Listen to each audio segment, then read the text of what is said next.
Hello, hello, hello! What's up tonight, everyone? Welcome, welcome, welcome.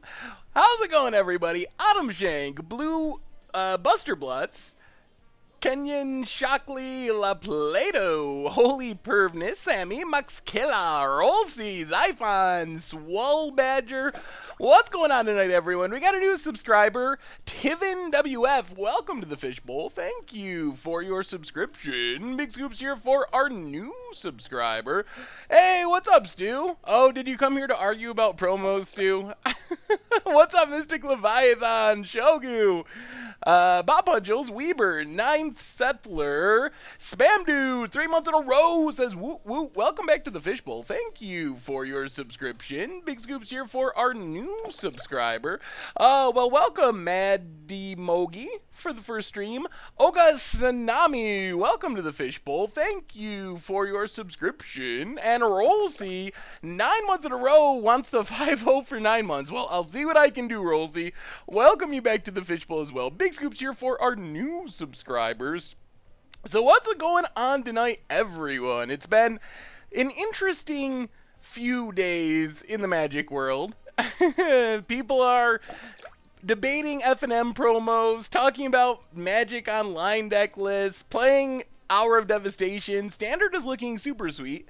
President 16US, welcome to the Fishbowl. Thank you for your subscription. And Blackjack 2021, 9 months in a row. Welcome you back as well. Big scoops here for our new subscribers. And Colo, welcome you as well. So many subs right off the bat tonight. Thank you, thank you, thank you. Big scoops cheers for everyone.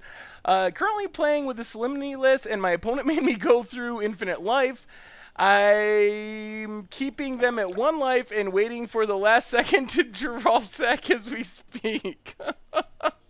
Oh, it sounds like there's some serious salt going on in that match. Yan Man, 6 months in a row. Welcome back to the Fishbowl. Thank you for your subscription. Big scoops here for our new subscriber. And Operation Remy, welcome you as well. Big scoops here. Thank you, thank you, thank you. And Rossicler, so many subs already. Thank you, everyone. Ready for some Sunmare, 4 months in a row. Welcome you back. Oh my goodness. So, yes, we're playing some more horses, some more Sunmare. I really like the deck. So if you saw the Budget Magic deck, by the way, if you haven't seen it, you can find it on the YouTube channel. If you head over there. Devaloki64, 9 months in a row. Hope you ride the deck to the 5-0. Me too. This is a good deck for horse puns as well. You know, you always got to take advantage of that. I wanna make Tomer play this deck. When I think horrible animal puns in Magic games, I think Tomer, ever since, what was it, Bears? Was it Bears where he looked up, like, bearpuns.com for Commander Clash and just said a bear pun, like, every time he made a play? So I gotta make Tomer play this deck sometime. Oh, my goodness. So, anyway, yeah, let's do our reminders. We'll talk about the deck, and then we have tons of stuff we can talk about today. F&M promos, we have Magic Online deck lists, wrote an article about that kind of blew up and a lot of people have been talking about. Hour of Devastation Standard, first week in the books, looking awesome. Pro Tour coming up. It's an exciting, super exciting time. So anyway, reminders, of course, the YouTube channel. That's where you can find all the video series. The Budget Magic that originally featured Crested Sunmare came out last night. There'll be Against the Odds, Desert Tribal in Standard coming out tomorrow, and all the other sweet stuff. Also, we recorded a Goat Magic, and we're recording a This or That Magic, so those will be returning soon. I know it's been a bit. Of course, the Replay YouTube, that's where you can find all the old streams, including this stream in the future.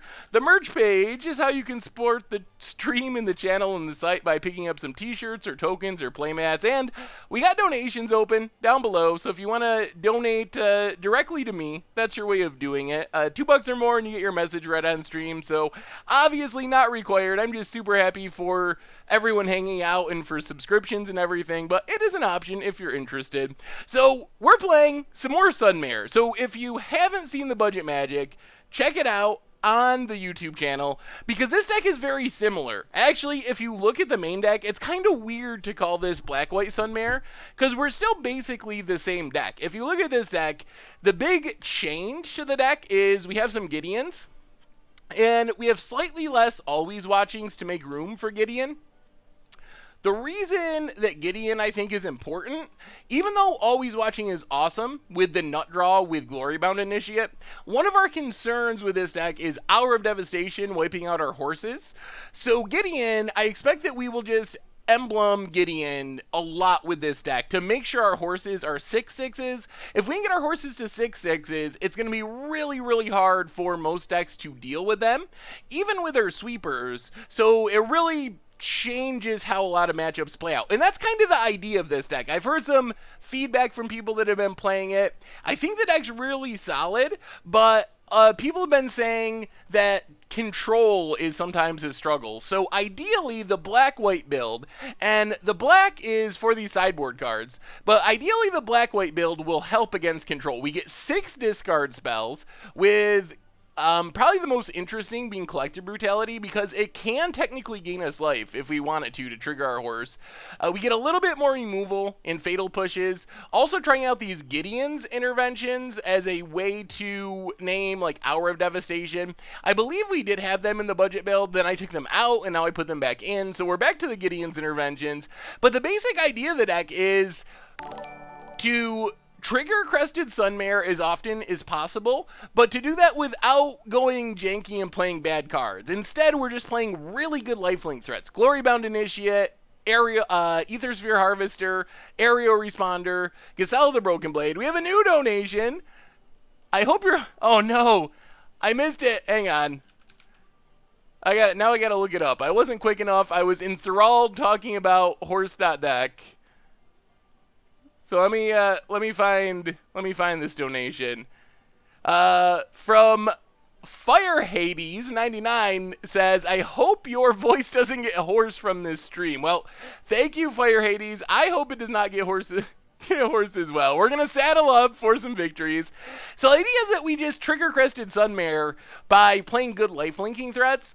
So we're not playing really crazy janky stuff to make it work, because all we really need is like one horse, and we're super happy. When you get 10 power and toughness across 2 bodies for 5 mana, that's good enough to win a lot of games. You don't got to be triggering it on your opponent's turn and going like super deep with semi-bad cards to try to make horse better. It's already good enough if we just like attack with a Glorybound Initiate or Aerial Responder and get 1 horse out of the deal. The other big reason to be black, and I almost just didn't even add the black cards to the sideboard, but just played black mana for Shambling Vet. Shambling Vet is super, super huge because if our opponent wraths our board and our horse survives or we draw a horse, we can use Shambling Vet as a lifelink threat that doesn't die to a wrath. A small thanks for the deck since the port I won almost finished my Death Shadow deck. Well, awesome, Dustin, and thank you so much for the donation. Yes, so, yeah, that's awesome. So Dustin... Dusty H 1991 picked up the horse deck, 5-0 to league, opened a port in their treasure chest, and almost has a Death Shadow deck. That is super sweet. So this is what we're battling with tonight. Pretty straightforward. If you saw the Budget Magic deck, you know what we're trying to do. So we're gonna see if we can horse our way to some treasure chests. And we'll see how it goes. Hopefully we don't just run into control a million times in a row. I would rather avoid that if we had the option. Autumn Shank, 9 months in a row. Hope you don't call me a new subscriber. Well, welcome back to the Fishbowl. Thank you so much for the resubscription. Big scoops here for our new subscriber. Oh, sorry, Autumn Shank. Couldn't resist it. Yeah, we'll do a friendly league. I haven't really played with this black-white build a ton yet. Alright, treasure chest time, hopefully. So what's going on tonight, everyone? What's your feelings? I'm really interested in this. Pretty Pangolin, I'm sorry to hear you're not feeling well. I hope you feel better. So what's everyone's thoughts about the F&M promo thing? Like, first off, do you go to F&M regularly? And secondly, does the promo actually play into that? What's up, Shame MTG? Like, does that impact your choice to go to F&M or not? We'll definitely do Cat Tribal at some point. It is on my list to get to Cat Tribal. It really is. Over half of my Twitter notifications are from likes to Unmod Jayzoller. I'm sorry, Jayzoller. I couldn't resist. I guess it's time to grind PPTQs, hashtag better promos. I would love to go to F&M. I still only go because draft is the only format I really like. Alright, so I guess there's a bunch of different opinions. This hand... yeah, I guess it's fine. We have 24 lands, so hopefully we draw a third land for Aerial Responder. We can't sack our Clue, too. I have not worked with Wizard Tribal at all. Oh, boy. Basic Island, M14 Basic Island. I don't even know how you end up with M14 Basic Islands, honestly. That's a super weird island to have, because Moto defaults to the newest islands in your collection. That's how I sometimes end up with random, like, Kaladesh and Ether Revolt and stuff. So I don't know how you have M14, unless you specifically choose M14, which is an interesting choice. Yeah, I don't know. I'm not personally, like I said, I don't personally make it to F&M all that often. So that's one thing to keep in mind. But I don't think it's a good change overall. Mr. Dubis, welcome to the Fishbowl. Thank you for your subscription. Big scoops here for our new subscriber. Yeah, the island does look kind of cool. Alright, let's... Oh, these ether hubs. Let's spend our energy, play a Thraben Inspector. Start the beatdowns. Oh yes, I will resize for streaming mode. I'm on it, I'm on it. Simple Fiddles, welcome to the Fishbowl. Thank you for your subscription. Big scoops here for our new subscriber. Maybe your opponent is the artist who created the M. Oh no, this deck. Okay. This will be interesting. We beat this deck during our Budget Magic episodes, or a very similar deck to it. Oh, more Ether Hubs. Well, play Ether Hub, get an energy. What are we doing? I think we're just going to sack the clue and try to start playing aerial responders. Artist is Cliff Childs, I believe. Well, actually, you know what? Let's play Glorybound Initiate, whatever. I can't believe we drew 2 Ether Hubs. That is not ideal.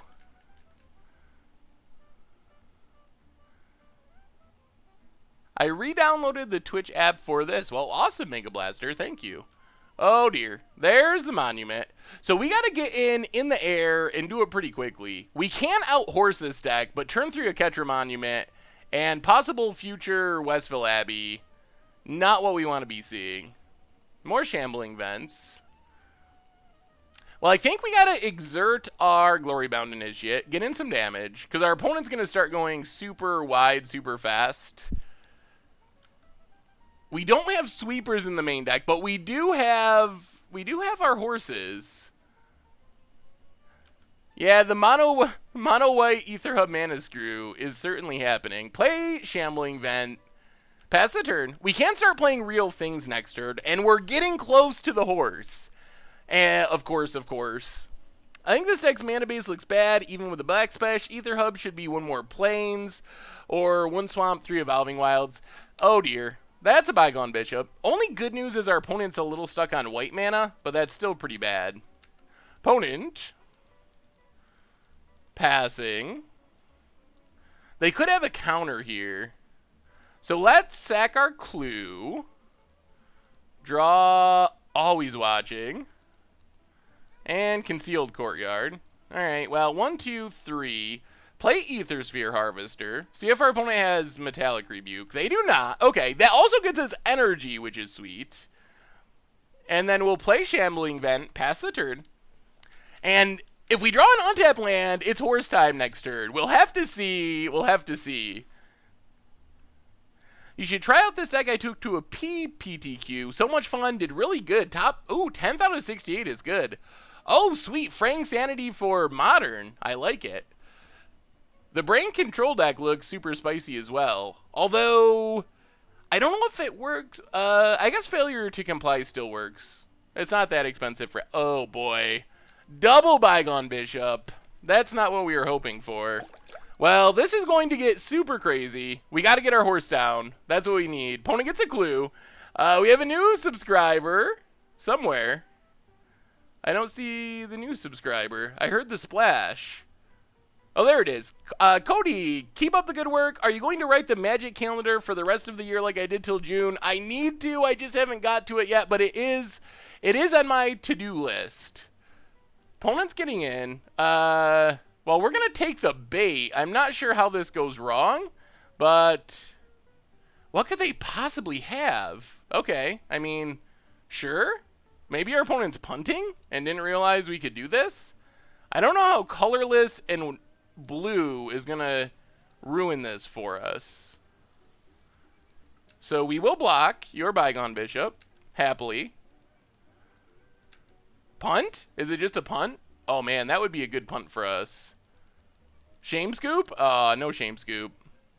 Stasis snare is not bad either. So what's our plan is the question. Oh boy. Since ATO and Magic Man Sam are both sponsored by Card Kingdom, will there be a collaboration? I would be down. I really love Magic Man Sam's videos. He makes some of the best videos out there. Saterades, welcome to the Fishbowl. Thank you for your subscription. Big scoops here for our new subscriber. Yeah, I think we need to just run out and always watching here, so we can start infinitely exerting our Glory Bound Initiate. Play Concealed Courtyard. Are we going to Ether Sphere? I think we will. Just get in as much damage as possible. We're not going to give Ether Sphere lifelink, though. But we do get to exert our Glory Bound Initiate. We're going to save our energy from Ether Sphere. So hit our opponent. I guess it's kind of free, because we can always suit it up again during our opponent's turn, thanks to Glory Bound. Nice little synergy with Always Watching. Always Watching Glory Bound is so good. I feel like we're in pretty good shape. I was wondering, what do you think of trying to play a standard deck in Modern to see what happens? I thought that could be a fun idea for a series, like a format switching series. I think it could be neat. I think some decks might be able to do it. I don't think every standard deck could, but I think some might be able to. Pass the turn.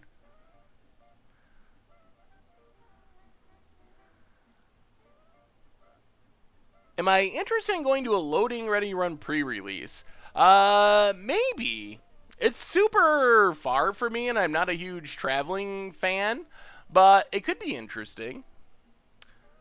I've been hearing rumblings of a new silver-black format for standard that only uses commons and uncommons. Seems to be aimed at new people. I'm not familiar with that. I've heard of, like, Peasant, which is sort of like that, I think, for Magic Online. But I haven't heard anything about that becoming an official format. It sounds similar to what I've heard called Peasant, though. Do a standard and modern idea, but verse other content creators. That could be pretty sweet. So if I was going to do something with other content creators like that, who would you want to see? If I was going to do a battling, I don't know, some sort of versus thing, who would you want to see played against? Oh, man. I think it's Horse Time. I'm pretty sure it's Horse Time. It's got to be Horse Time. We get a Concealed Courtyard. So crew up our Ether Sphere Harvester.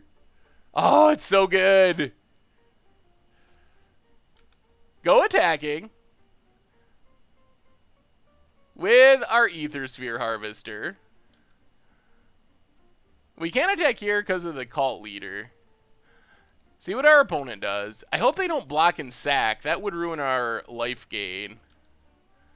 Does our opponent block? Block and sack feels kind of greedy here. Professor Wedge, LRR, Dev, Jimmy and Josh from Command Zone, Rudy, Prof, Caleb D. Battle of the Beards versus Caleb D. That would be interesting. We'll give it lifelink. Also, CVM would fit the Battle of the Beards theme. Those are a lot of good ideas. Opponent sacks, gives Bygone Bishop indestructible. That's actually fine, because we still get down our horse, we still gain life, which was the most important thing. Alright, life gain achieved, which means horse number 1 is coming down. Only a 10-10 for 5. Card's so good. Play Concealed Courtyard. Get a horse. Pass the turn. And now we have some stuff that survives a potential Wrath from our opponent, a Dustodon. Like, sure, it would blow up stuff, but it wouldn't kill this. It wouldn't kill our horse. There's a Dusk. Okay, sure. Opponent keeps stuff. We also keep stuff. And now we hopefully just win here? Yeah, I guess that's true. It is a 6-6. I don't like the non-bow between horse tokens and Always Watching. That's another thing I like about Gideon. Opponent passes. I guess we can just double aerial responder, probably. We get a stasis. Well, actually, 1, 2, 3. Let's just stasis snare. Get rid of Bygone Bishop. So our opponent can't draw cards with it.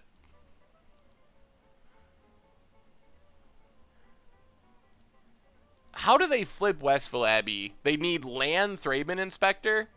That doesn't seem all that likely. Let's just aerial responder. I think this is fine. Plus our opponent's going to have to chump. Play aerial responder.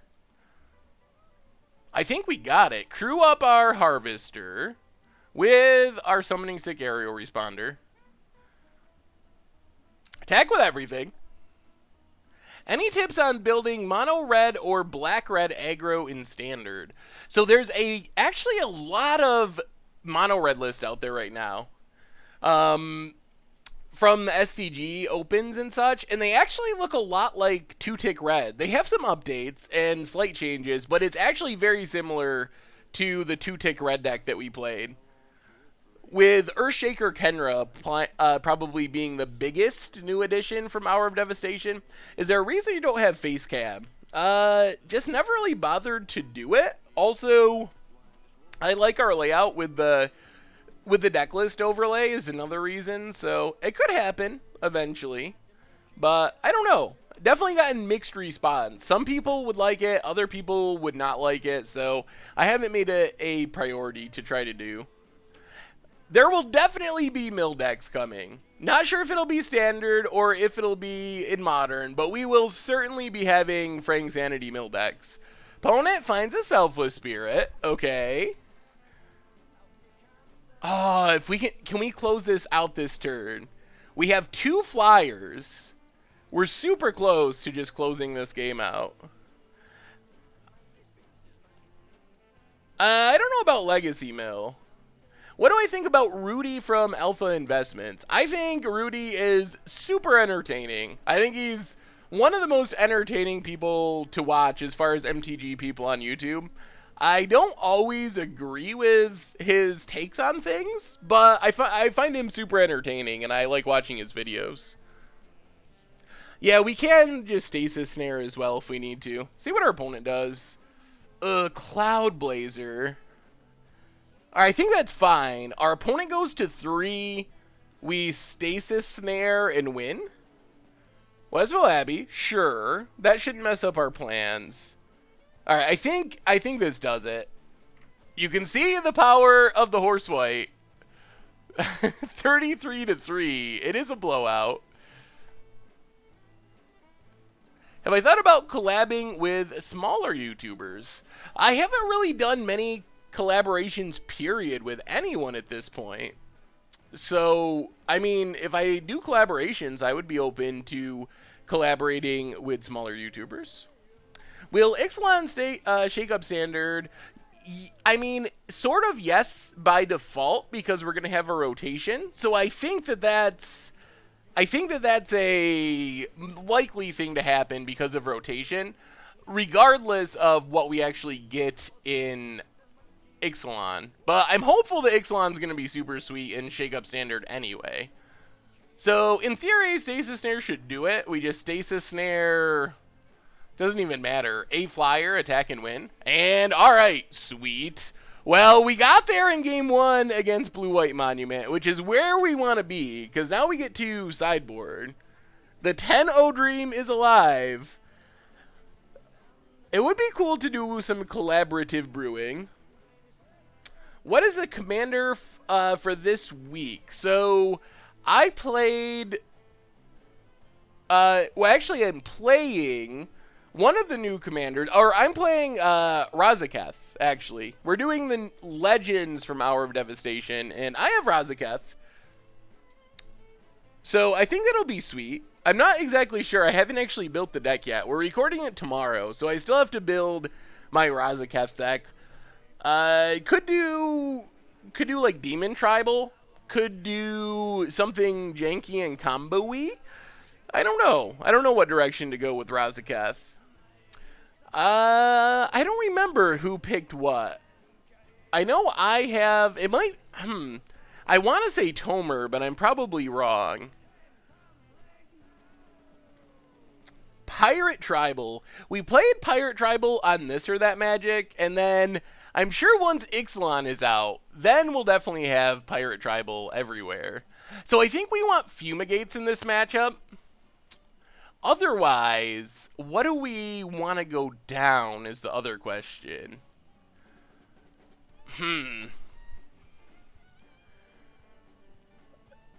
Yeah, that's what I was thinking, a Shadowborn Apostle deck. I've already done that before, though, and it would probably be very similar to that.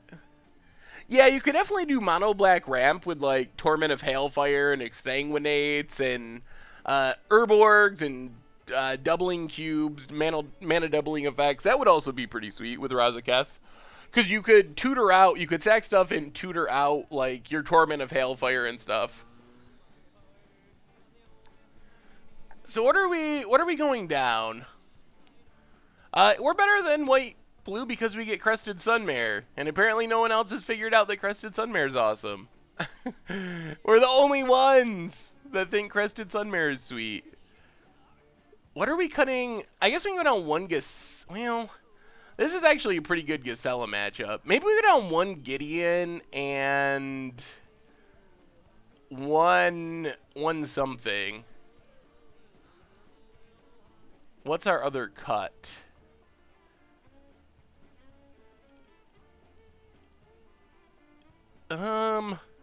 Maybe just one Lone Rider. Try it like that.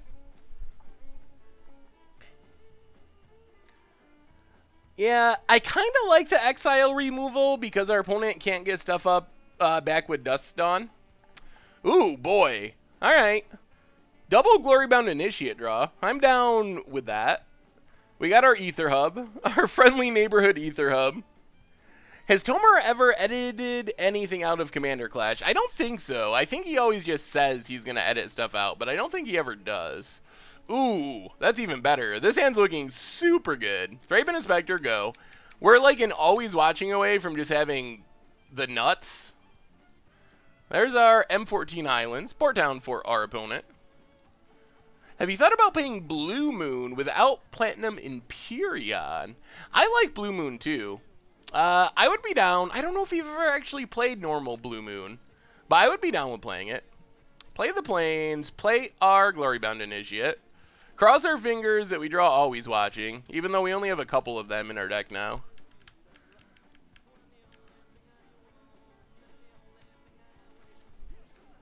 I scooped up 10 Crested Sunmares in anticipation. Well, that probably worked out. I think they've increased on Magic Online, but that's partly because the set was just released. Things get really weird when sets are new. There's not much supply out there. Opponent has a Plains. Which is cooler, Blue Moon or Double Moonwalkers? As far as coolness goes, I think it's got to be Double Moonwalkers. Oh, Kedra's Monument. Well, we might be able to cast out that at some point. We have a pretty aggressive draw. We might be able to just win on the aggro plan. I don't know. I think we play Aerial Responder here, or Ether Sphere Harvester here. And then we can Aerial Responder to crew it.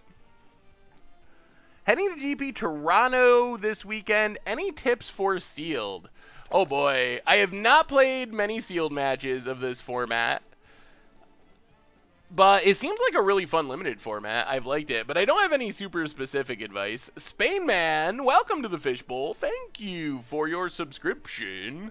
Big scoops here for our new subscriber. And yeah, we're going to exert here, I think. Because eventually our opponent's going to be able to token chump, so we might as well get in some damage while we can.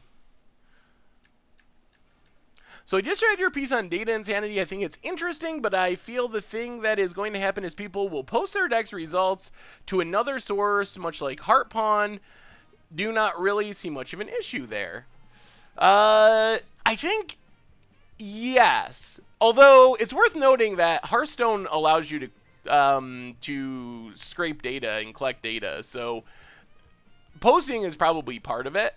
I think posting will happen either way. Like, people are going to post their decks on Goldfish no matter what. Like, so many of the decks on Goldfish are not from tournaments. Like the stuff in the metagames from tournaments, but so many people post their brews and their F&M decks and all that kind of stuff. So I think that stuff's going to happen no matter what. All right, let's just Aethersphere Harvester. The only thing I would say with people just posting their winning lists is one of the problems with that, because I was thinking about that for Goldfish. I mentioned it to Richard, like, oh, maybe there's a way we can just let people post their 5-0 lists and gather more data that way. But the problem is it's really hard to verify, so it would be very easy for people to fake that and be like, oh, I 5-0'd, and post some random list for nefarious or non-nefarious purposes, just because they want the credit or whatever. So, what's up, Tracy King? Welcome back to the Fishbowl. Thank you for your subscription. Big Soups here for our 9-month resub. Says, great article on the whole data controversy. Keep up the amazing work. Well, thank you, Tracy King. I'm glad you like the article. Play the Desert Pessidred. I was looking for a new standard deck, thinking about God Prophet's Gift deck. I saw a sweet blue-green list, saw a sweet blue-white list, but Combat Celebrant is just too funny to play red. What do you think I should play in standard? Oh man, I think God Pharaoh's Gift is really sweet. I saw someone playing a super sweet white-red list. I've seen a couple people posting blue-white lists.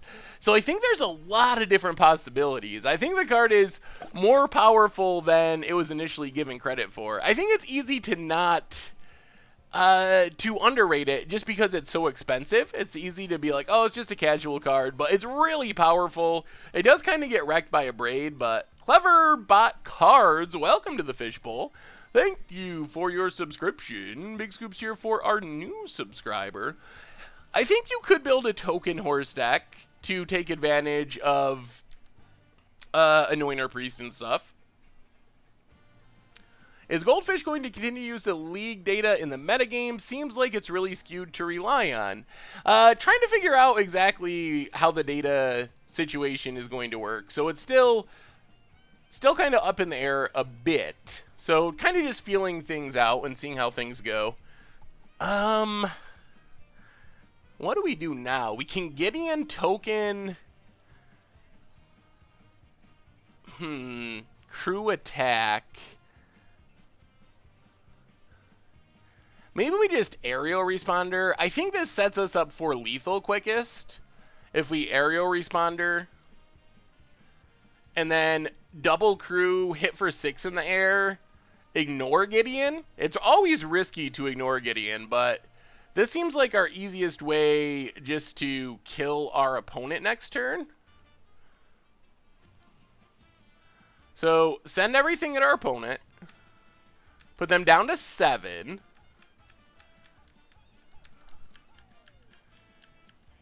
Is another Budget Magic update coming out this week? So I gotta look at that. I was thinking this weekend's article if there's going to be a Budget Magic update, but I haven't figured out exactly how to do it because I don't know how many updates there will be, so I gotta look, but I am targeting this weekend.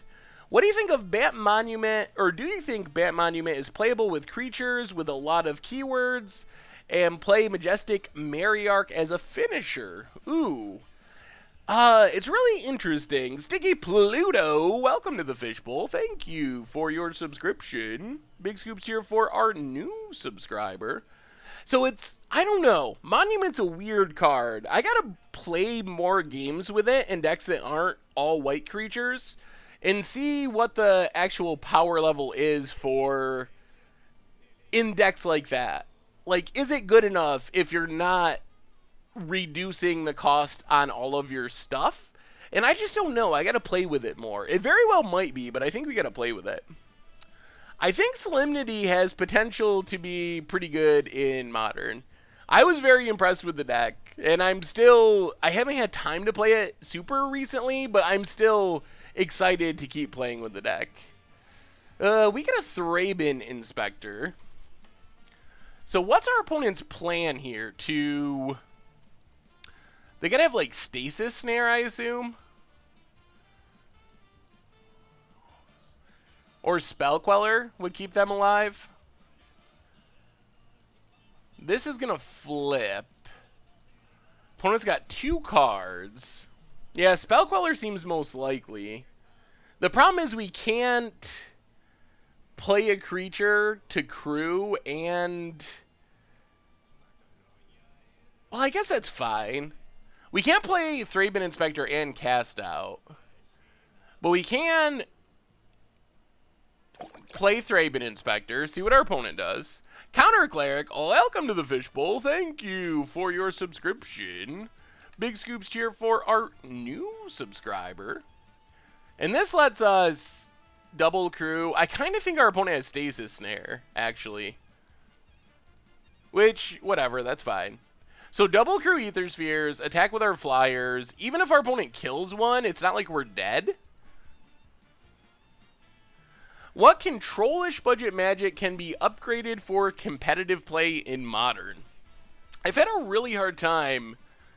Yes, I think Abrade is super good. Abrade, I think, is going to be, at least until rotation this fall, is going to be pretty close to Fatal Push levels of play. It's like super, super good in the format. So I expect it to see tons of play at the Pro Tour and other tournaments. I've had a hard time building real control budget magics in Modern. For some reason, building control decks is more challenging than like true draw go style control decks. So I might look at like the Spirits deck and our opponent scoops it up. Sweet. Well, our opponent apparently had nothing, so off to a good start with the horses.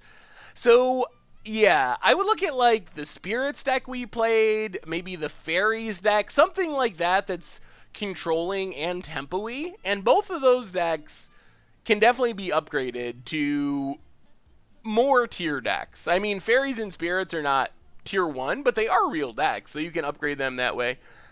Late greetings from Germany. What's the deal with Insane Startled Awake Spike? Do you believe the pros are brewing? I don't know what to think about that. I know that Tom Ross published some lists on Star City.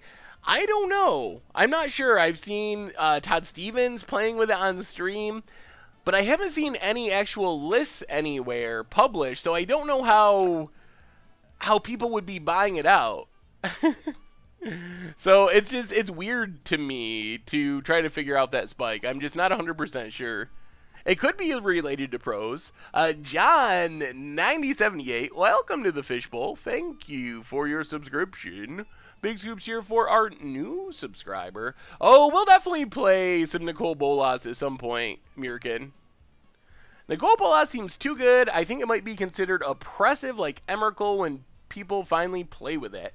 I mean, it's definitely good, but it's so much mana that I don't think it'll be oppressive. I think it's very strong, especially in some formats, but when you consider we have like a decent mono red deck right now and so forth, I don't think it's too good in our current format. The mill deck looks sweet. Kind of a desert mill. I mean, it seems like it has most of the main pieces. Although, I don't think... What is Open the Armory searching for? Desert's Hold? I think Open the Armory doesn't do what you're hoping. Because it only searches for auras, so it can't actually search for Fraying Sanity. Oh, it is an aura. Never mind, I'm an idiot. Yeah. Sweet. That's actually an interesting tutor. I hadn't even thought of that. I completely missed that... Or forgot that curses are auras, so... Oh my god, these ether hubs! I'm regretting these ether hubs so badly. Volvag, 6 months in a row. Love the stream and love all the content you put out. Keep up the good work. Well, thank you for the sub. I love that too. Welcome to the Fishbowl. Big scoops cheers for our new subscriber. I'm regretting these ether hubs so much. They're brutal. They're brutal, these ether hubs. Our mana. Alright, play Desert of the True. Pass the turn. The good news is we have enough colored sources that it's still... I mean, it should be fine. The Ether Hubs, they're actually okay. We have Ether Sphere Harvester. It was actually an idea that someone mentioned from the budget deck that you could play Ether Hub in the mono white build to get a little more energy for Ether Sphere Harvester so we can give it lifelink more consistently. Oh, is this the Reanimator deck? No, this has got to be like Temur Emerge. Well, let's play Ether Hub. Get some energy. Play our... The Ether Hubs are going to be fine here. Play Glorybound Initiate. Pass the turn. Because we have double Ether Sphere Harvester to pump them. We just want one more land for Gideon is our main thing. Opponent has an Ether Hub. We are playing some Black-White Sunmare. Yeah, Solemnity and Standard's a little bit sketchier. I think it's got to be good as a hate card to be good, and while energy decks are still around, they're not as dominant as they were before Hour of Devastation. Abandoned Sarcophagus, I guess that would be a foil potentially to the mill deck. Champion of Wits has been very impressive. Oh goodness. Ulamog. What's happening? I'm getting super scared now. Play an Ether Hub. Get some energy. Get in with our Glory Bound Initiate. We will exert. Hit our opponent. Ulamog? What is going on? Play Harvester. Are they just going to reanimate this and we're going to lose?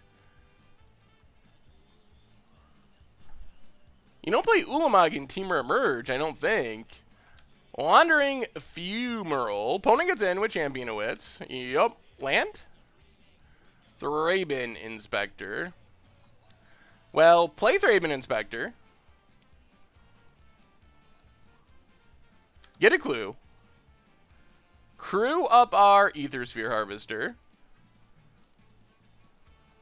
Get in with our Ether Sphere Harvester. Put our opponent down to 13. We're definitely the aggro. Do they have a Braid? They do. Well, now we gotta sack our clue and hope we hit them. Ugh. Okay, pass the turn. Well, Always Watching could be good next turn, but we really wanted to land there. Have I considered As Foretold and Eminent Doom? That sounds interesting. I'm still, it seems so slow in Standard. Strategic Planning. I have no idea what this deck is. Do you know if Unstable will be live streamed on Magic Twitch channel? I don't know, Filthy Casual. Don't think there'll be GPs or anything, but there could be like a pre-release or something along those lines. Spain Man, you might want to keep an eye on Against the Odds coming out tomorrow night. We're playing some Desert Tribal that may or may not involve.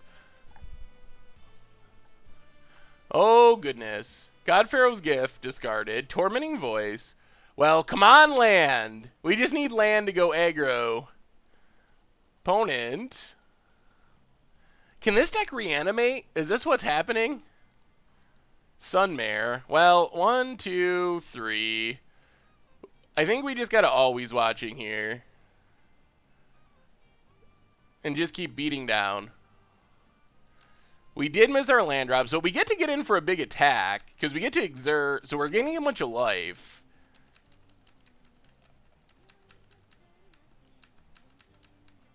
Opponent blocks. Takes 2. We're up to 27. Pass the turn. Oh, come on, lands! We got the horse. We got a Gideon. Is this playing Refurbish? I don't know. I don't know what's happening. Sweltering Suds clears our board. Okay. This is certainly scary.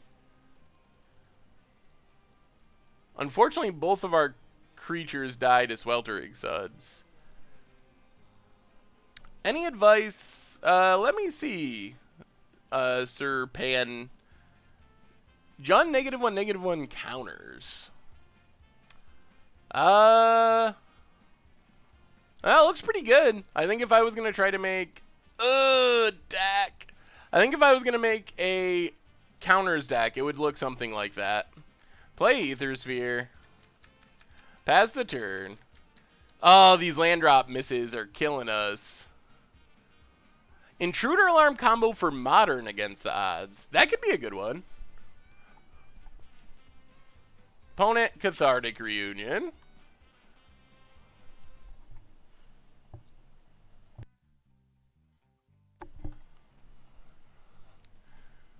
Gate to the Afterlife. And give us a land deck. Alright, there's a Plains. Oh, boy. Oh, my goodness. Now I don't know what we do. Do you feel like this will be better than the mono white build from Budget Magic? I feel like having the discard in the sideboard is pretty helpful.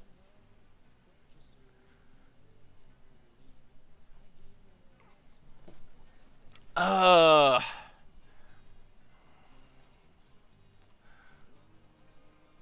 so what, let's see. They can pay to sack this, search for a God's Pharaoh gift. One, two, oh, they don't have enough creatures. They only have 2 creatures. 1 or 3 creatures. 2, 3. They need 6 to be able to do that.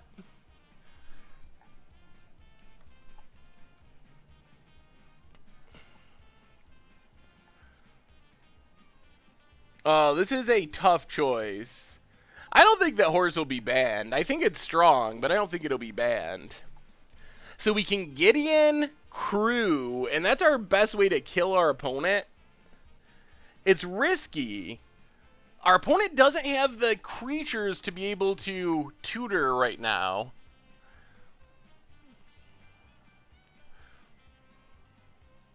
Or we just do nothing, like literally just deal with Gate to the Afterlife, which also feels pretty bad. Oh boy. Yeah, let me see Risky Bug, and I also got the Swarm ramp up. I think we got to try to kill our opponent. Play Gideon. Worst case, we do the cast out stuff next turn. Make a knight. Crew up our Harvester. Get in. I don't think gaining life is necessary. Put our opponent to 10. Pass the turn. 4. So we have lethal. This puts our opponent dead on board. So they got to do something this turn, or we're just going to kill them. Yeah, if they did it main... Yeah, I guess it depends on the timing. They'd have to do it main phase, and then we could cast out the God Pharaoh's Gift. I mean, they don't have the ability to play a God Pharaoh's Gift yet. There's a land. Maybe they have one in hand. That would be good for them. But a bunch are in their graveyard. I mean, we're basically just hoping to fade this turd and then kill them.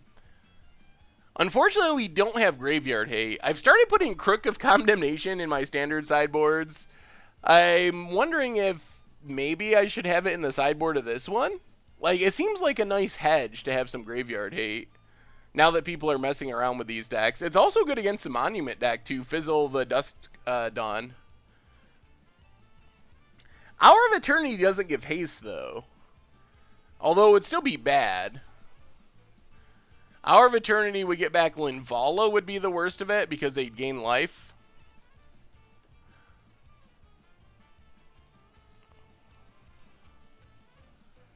Alright, Hour of Devastation. Kills some stuff. We get... another Sunmare. I think we got to keep trying to kill our opponent. I mean, they obviously didn't have it last turn, so maybe they won't have it this turn either. Aerial Responder. Grew up our Harvester. Hit our opponent. We're again presenting lethal for next turn. Hit our opponent down to 6. Pass the turn. Oh, I wish we could have played horse there. All right, opponent. Come on, miss it. Strategic planning. That shouldn't do it. Even if they hit 2 creatures they can mill, they hit 1 creature. Okay. Are you dead? 1, 2, 3, 4 creatures. Still below the 6. Oh, 5, 6 creatures. Oh my goodness, they hit them all. No. So they get 1 activation. The question is going to be, is that enough to win them the game? Oh my goodness, they got there. Wow. There's God Pharaoh's Gift. I think they got to get Linvala. just to stay alive. Yep, there's Linvala. They don't get a token, though. They go to 11.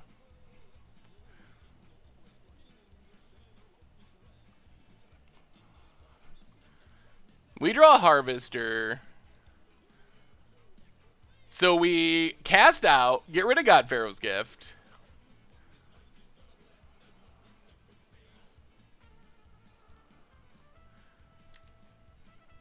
Crew up our Harvester. Hit our opponent. Down to 7. We don't have lethal for next turn. We've also been a bit stuck on lands. Oh, no. If they just have another one.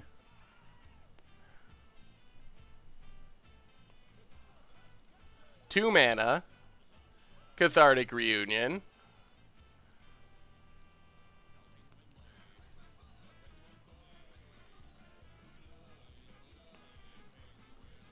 We're so close.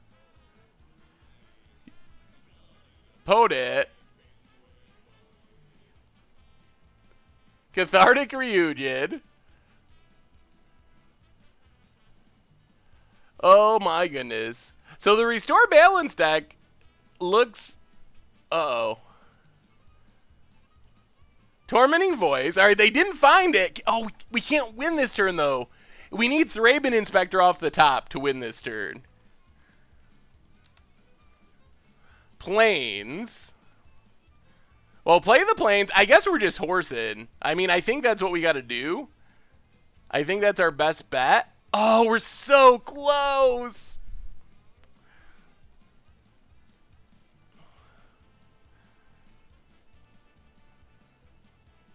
Because we can't Stasis Snare and Crew. So crew up our Harvester. Go attacking. Opponent blocks. Well, we'll give it lifelink. Kill Linvala. Play our horse. Get a horse. All right, opponent. This is it. We still got you on the ropes. You gotta... I don't even know if their graveyard stuff does it.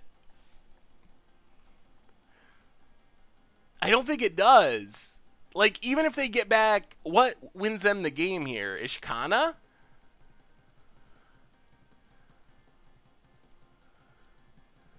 All right, they have an Ishkana. So that means they're not just dead yet. Another gate to the afterlife. Opponent passes. We draw Shambling Vent.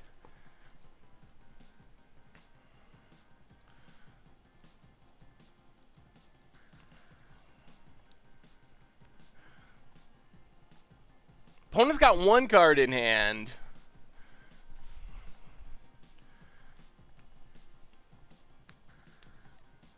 So they get to get something back. We should just play a second horse, you think? Sunmare number 2. Mezakara, welcome to the Fishbowl. Thank you for your subscription. Big scoops here for our new subscriber. Our opponent's also going to get to loot. We don't have lethal. The other option is to... the other option is to leave up Stasis Snare for what our opponent gets back. What are they going to get back? Probably just another Ishkana for blocking. Ulamog doesn't really beat us. Yeah, I mean, I guess we just horse. Let's horse it. That's fine. Play the horse. Number 2. Indestructible all around. Crew up our Harvester. Play Shambling Vent. Attack with everything.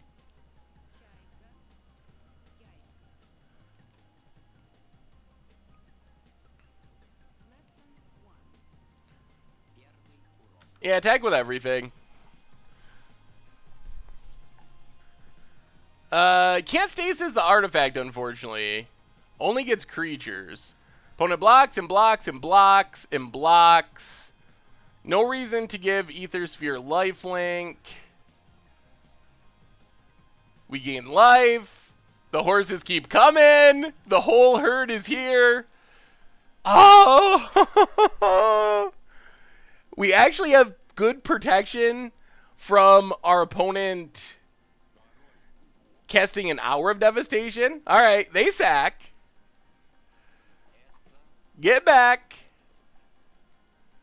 God Pharaoh's Gift. But does this beat us is the question. Like, yes, you get to get something back, but does this actually win you the game? The Locust God. Okay.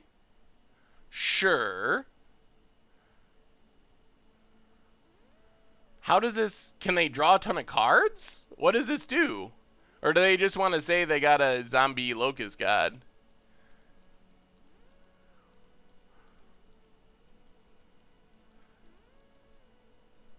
Okay. They eternalize. Oh my goodness, they're staying alive. Yup, they're... Oh, this game.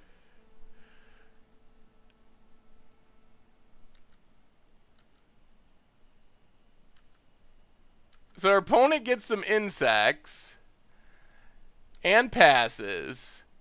Oh, gotcha. Declaration are one of off the top. Not jumping for these days. Oh, yes, yes, yes. Play aerial responder. Crew up our harvester. Attack with the herd. And we got there. The one of. Trotting to victory. Oh, wow. That was super sketchy. That was super sketchy. But horses. Woo! Wow, wow, wow, wow. Oh, I'm glad I added in the one declaration in stone so we could get lucky and draw it. Oh, we have a new donation. Let me see. New donation from Swell Badger. So I just saw you made an instant deck for Bolas, and I thought you might like the one I built literally the day before it happened. Ooh, well, let me see, Swell Badger. I'm sure I will, because Bolas is super sweet. So horses still getting the job done. Oh, I like it. Punishing Bolas. Torment of Hailfire, Remorseless Punishment. That looks super fun. Fire Hades, welcome to the Fishbowl. Thank you for your subscription. Here's the link to the deck, by the way, from our newest donator. Thank you again for the donation. And we have a new subscriber in Fire Hades. Welcome to the Fishbowl. Thank you for your subscription. Big scoops here for our new subscriber. All right, so against this deck, we don't have Graveyard Hate. I don't think that Gideon's Intervention is going to work, but I think we want Anguish Unmaking. I think we want Laybear the Heart. Or definitely Transgress the Mind. Not sure on Laybear the Heart, because they actually can get their stuff back from the graveyard. It still might be worth it, though. What do we go down to make this happen? Our other best way of winning is just going aggro and killing our opponent. Maybe we don't go Laybear the Heart. Maybe we just go Transgress the Mind, Anguish Unmaking, go down one Stasis Snare, go down one Ether Sphere Harvester, and one Lone Rider, something like that. What do you think about that? Well, I was thinking it would get rid of the God Pharaoh's Gift, but they can get it back from the graveyard with their other thing.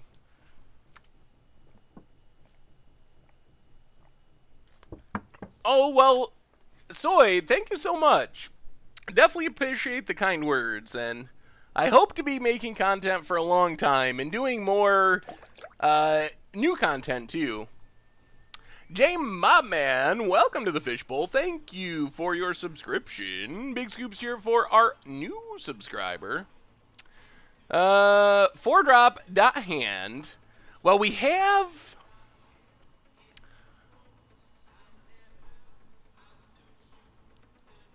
I think Hour of Revelation is very good. Did I miss Oh, thank you, J Mob Man. Definitely appreciate it. The resub. Big scoops here again. For our resubscriber. We can cycle a desert. It's just slow. This hand feels super slow.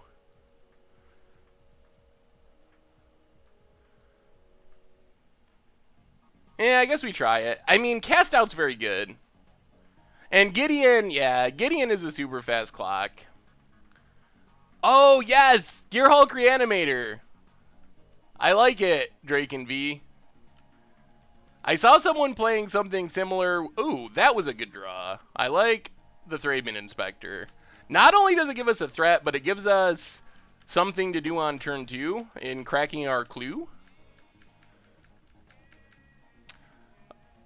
Oh, thanks, big one. Yeah, the data article, I wasn't expecting it to be as talked about as it was, but I'm glad it was, because I think it's actually a really important topic. Opponent cashing in their only energy to get some stuff in the graveyard.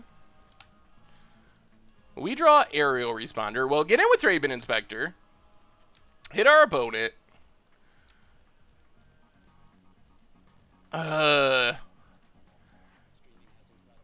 Let's just play Plains. Pass the turn. Ugly Plains.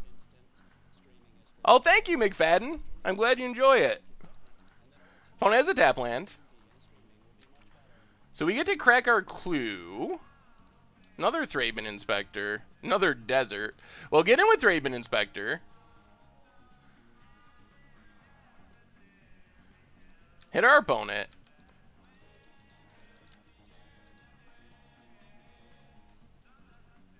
Play Thraben Inspector. Play a desert. These deserts are punishing us a tiny bit here. Pass the turn. Are you going to do budget magic updates for Hour of Devastation? I was thinking they might be coming out this for this weekend's article. That was my thinking. So, assuming there's enough updates to make, then article coming this weekend. Let's get in with our dorks.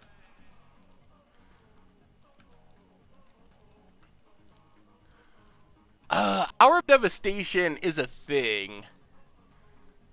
How scared are we of Hour of Devastation is the question.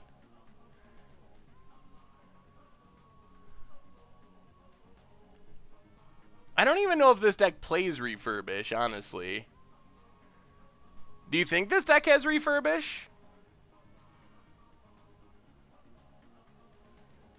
We have, I think, 8 tap lands, which is kind of a lot. So we get in, but then we lose to Hour of Devastation like crazy. We can Aethersphere Harvester tap land, which helps us hedge against Hour of Devastation. We could also just play like Gisela, which still plays into Hour of Devastation. So the budget magic updates are typically for standard, but at some point I'm going to do an article just updating modern decks for like the last year. Last draft I did, I forgot to bring my pretty Kamigawa lands, had to use the store's random Magic Origin lands. Yes, I can feel your pain, Tracy King. That's always brutal. All right, we're going to play around stuff. We're going to play Aethersphere.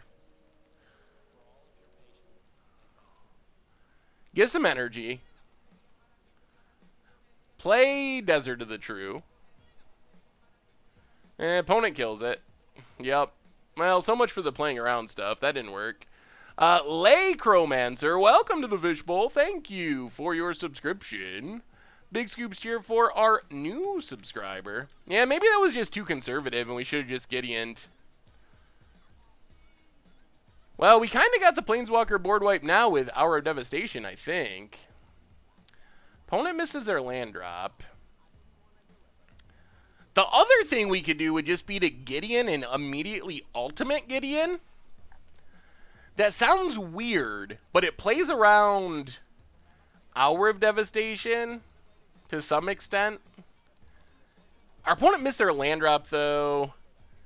You know, if they draw land Hour of Devastation, then I guess that's good on them. So play Gideon.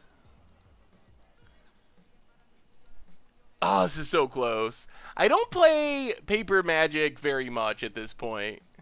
My favorite format is, it really depends. Overall, I think it's modern, but standard when new sets come out and when standard is in a good place, I really enjoy too. I also like Legacy, but I play it much less because I don't do as many videos for it. Do you think Fraying Sanity changes how Mill should be played? Yes. I think there would be significant changes to Mill thanks to Fraying Sanity. I don't know. I mean, there might still be a lot of the bounce and Mill stuff, but I think it would be less bounce dependent. I think you still might want Engulf the Shore, or the other possibility is maybe it would involve a different color. I'm not exactly sure what, but I think that it does change how Mill plays. So what do we do with Crocodile Damnation? I think is kind of a sideboard card or a card for specific decks. I might talk too much, Karn Blanco. I talk a lot when I'm streaming, that's for sure. What are we doing? All right, we're gonna be greedy. Make a 2/2. All right, if you got us, you got us. The upside of this play is if they don't draw a land here, an Hour of Devastation, we get them pretty close to dead next turn with our Gideon. 5. And our opponent scooped it up. Whoo, horses on to 2-0. We're getting there. We're getting there. The greed paid off. Our horses took over the first game, and Gideon, as Gideon has been known to do, takes down game number 2. So, whew. Well, horses still finding success in standard. I think the deck is actually pretty sweet. I mean, our opponent was on a really unique and really fun-looking brew. So probably can't really read a ton into that, but still. We haven't done a break yet, so 30-second break. We'll be right back with round number 3.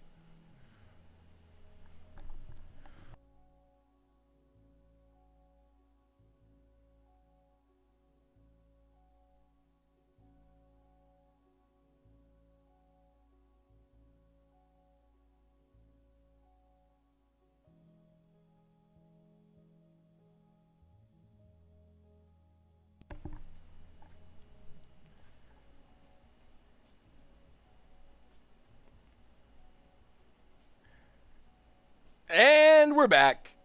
Yeah, if you're like Twitch Prime or other certain things, you don't see an ad. I don't really know. I don't understand how Twitch works with that completely.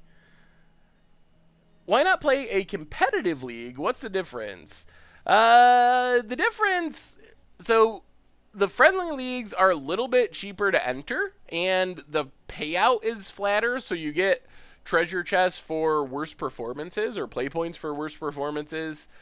As far as the decks, there's usually not that much of a difference. I think there's probably more pro-level players in the competitive leagues. I think that with the deck list changes, the friendly leagues are even a little bit more appealing. Because the EVs, at some levels, is actually better, depending on the win percentage. But the EV can be better at some win percentages. And you don't get your deck list published anyway very often. So, I don't know. Yeah, I don't know why some people get ads and some don't. Yeah, I had to go talk about the horse. Next time you had a new emo, should be a Scoops Greed emo. Ooh, what would Scoops Greed look like? Maybe like the card art of Greed with Scoops. I have never played D&D. I know Tomer's really into D&D. I haven't played once in my entire life. It doesn't especially appeal to me, like the role-playing aspect of it, but I wouldn't be completely against trying it. Alright, on to round 3. This is very close to the upgraded version. It just has a couple more changes that I made right before we went live, so I think it basically is like the build from the upgraded build from the article. Rotation-proof mono white horses. Ooh. Okay. It has a lot of cool stuff. I actually like a lot of it. Hopefully, some of the slots that are a little less powerful, like I don't know if Filgry Familiar and Sun Scourge Champion are necessarily necessary. The problem I see, and I ran into the problem building this deck as well, is there's so many 3-drops. So you have Arrow Responder, Filgry Familiar, Sun Scourge Champion, Ether Sphere Harvester, a Ketra's Monument, all in the 3-drop slot. I kind of ran into the same problem with this, with always watching Aerial Responder, Ether Sphere Harvester, and something else I'm not thinking of. So it's a really cluttered slot in white. But it looks good. We'll keep this. We got a nice aggressive start. Should totally stream D&D. So Tomer, I know, is down for that. He wants to do a D&D stream. I don't really know how that works, but I know Tomer is interested in that someday. So I think it could happen. You should do a Brewer's Minute about the overall process of building a deck, strategy, mana, how many, what, where, why, testing. That sounds like it would be an entire series, but yeah, I would like to do that as well. I just haven't figured out the best way to put it into motion. Ooh, we might actually see some Lone Rider value. So we have, is our opponent playing our same deck? They said, huge fan, just got done watching Sunmare. This might be the Budget Magic mirror. It very well might be. Tomer streams at Budget Commander, I believe, is his Twitch. Have a contest and let a viewer play D&D with us. That could be cool. I think it would be fun to somehow do that for a special episode of Commander Clash. Have a viewer guest, maybe like, I don't know what it would be. Some sort of like anniversary or certain time. Have a viewer have the opportunity to play. I don't know. D&D could happen. It's something that could be a special thing. Maybe I will love it. I have no idea. Like I said, I've never actually played. Ristel, welcome to the Fishbowl. Thank you for your subscription. Big scoops here for our new subscriber. Well, you're going to get to see Lone Rider, I mentioned it in the article, is one of the weirder cards in the deck. Opponent has Selfless Spirit. Oh, this might just be mono white monument. And passes. You're good at brewing combo decks above all else, cut the fat, etc. Perhaps you should do an article on that, particularly in a format like Modern. That could be a good article, too. I like that idea. So we attack, we exert. Yeah. All right, we're just going to flip it. We're going to flip a Lone Rider. So Lone Rider was one of the cards I was most hesitant to put in the deck because it feels so... It feels so much like a bad card, but when you can do this and just play it and immediately flip it, it's actually insanely good. And we have so many cards that let us do this. So we just, 2 mana. It's a 4/4 first strike lifelink trample. $2.50 from Risky Bug says, oh, where'd it go? Thank you for the donation, by the way. It says, hey, Seth, I don't want to bother you again, but I wanted to know what's your input on the Restore Balance deck. You helped inspire me to play, and it would be cool to know your thoughts on it.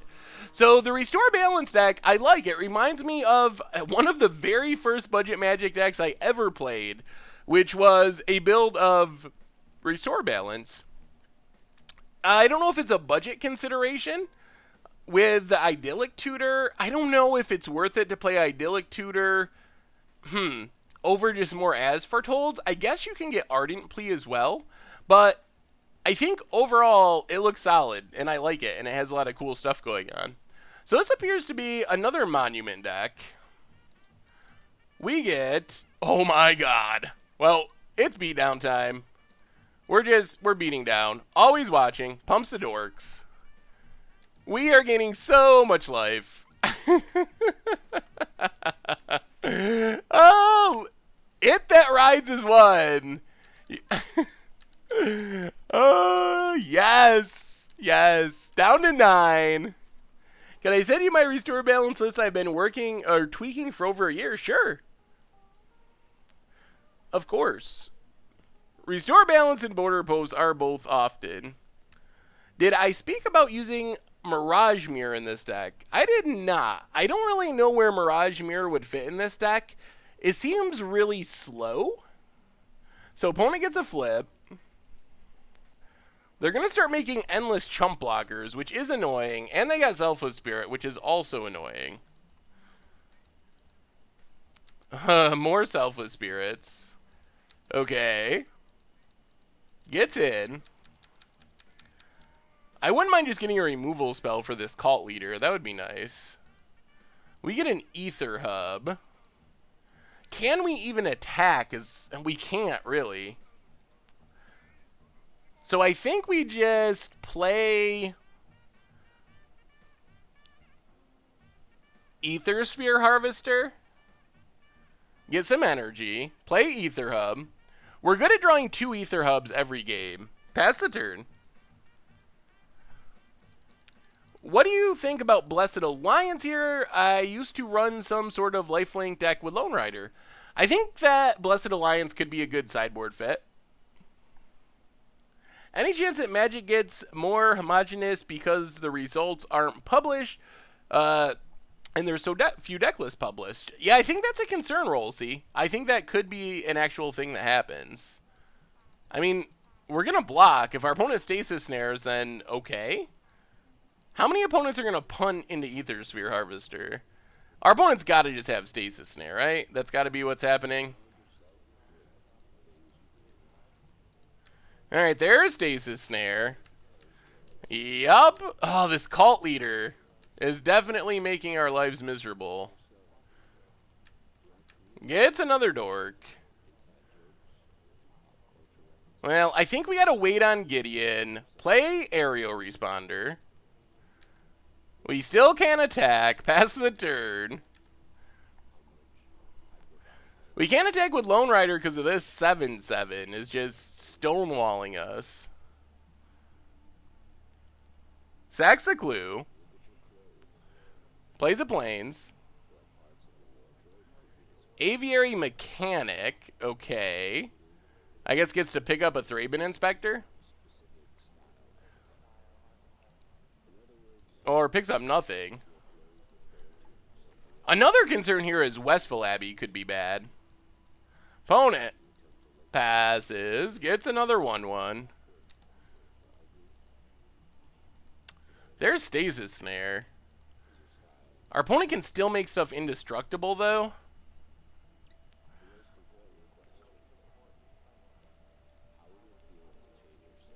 Well, yeah, if we had banding, things would be very different. Tapped out's a fine way to send a deck list. Also, MTG Goldfish. So, Wizards' reasoning was that they felt like it would keep Standard from getting salved as fast. I don't know if that's true. I don't really think that's true, personally.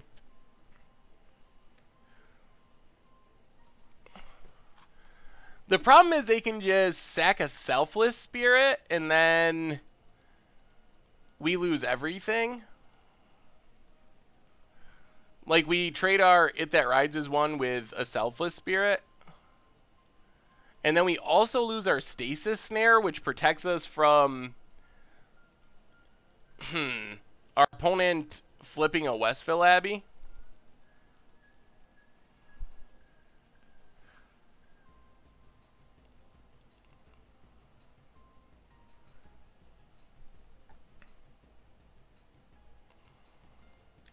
Well, definitely going to attack with Aerial Responder, see what our opponent does.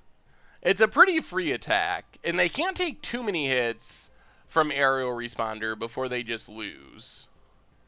So hit our opponent.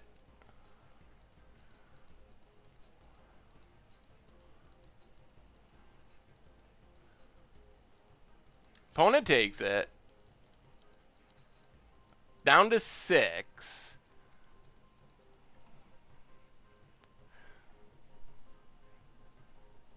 I wish there were better modern Dragon cards. There's some good ones. The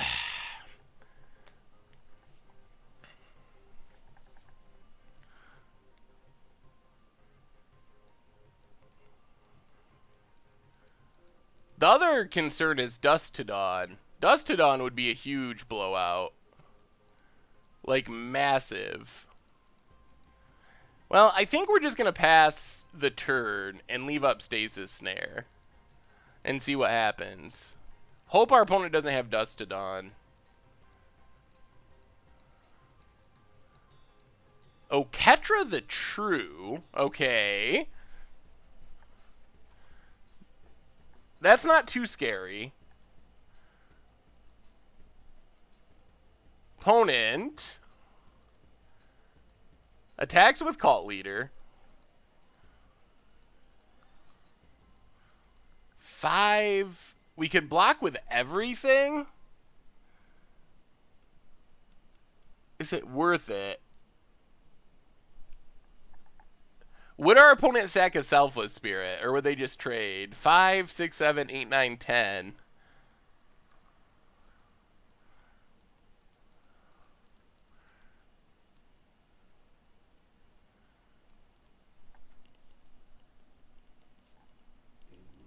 Well, if we're going to snare, we might as well block and see if we can get a free Selfless Spirit out of the deal.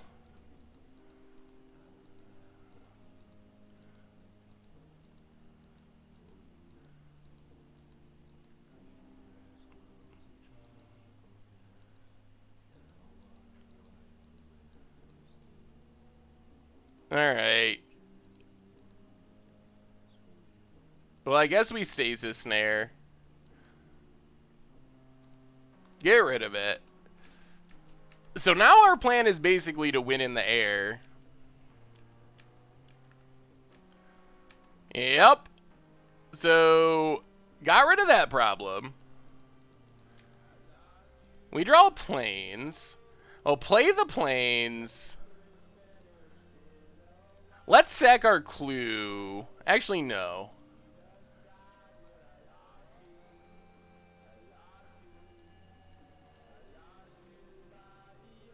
Play another Always Watching. Get in with our aerial responder. This way it can't die to the Selfless Spirits. Alright. Finally get our opponent to block with one. Opponent blocks. Indestructible. So we just pass. Now we want to just sack our clue, and if we find a removal spell for the flyer... Oh, there it is, too. Oh, my goodness. Wow, wow, wow. It's going to be a close one. You can't seem to be able to buy merch? Huh. I should be able to. Well, let's sack our clue. Planes. Oh, it's a cast out. It's a cast out. I don't think we go for the... I don't think we go for the win. I think we just play the land. Oh, how greedy. How greedy. Cast out at the perfect time. So we can try to just cast out the... Well, I guess we don't win anyway. So let's just attack. Hit our opponent, hopefully.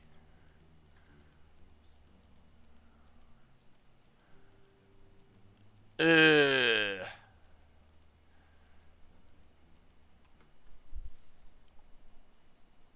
Does this change things?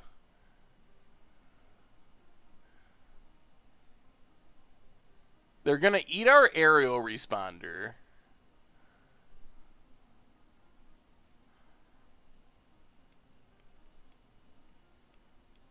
The problem is if we cast out Avacyn, then we just lose to a land?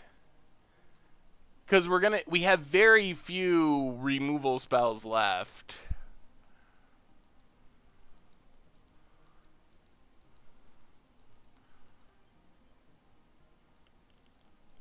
You think we can cast out it? Don't we just lose if we cast out it?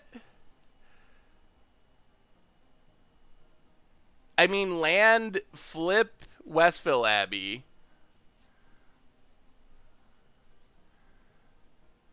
Oh, they eat responder. They just block with Selfless Spirit and Avacyn.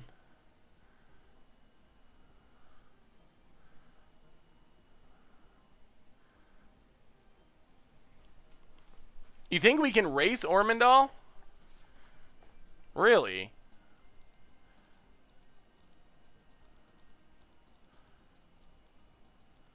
Huh.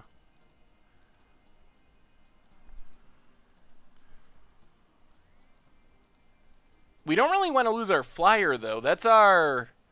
Because then we risk just losing to... Yeah, I think we have to do it. I think we have to. So cast the cast out. Get rid of Avacyn.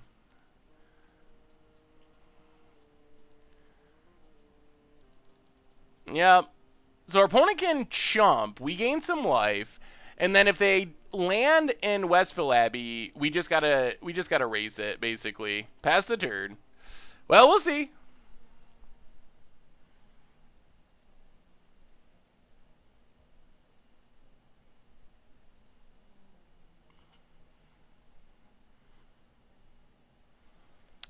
Angel of Sanctions. That is also a problem. Gets rid of our flyer. Yup. Oh, goodness.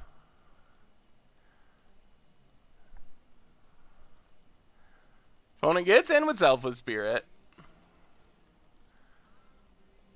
Oh, are we going to lose from here? Shambling Vent.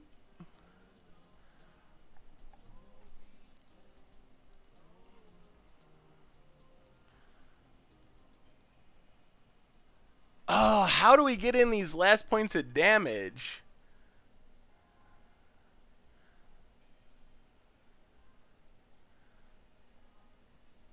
I mean, we can Gideon Emblem. Does that even do anything, though?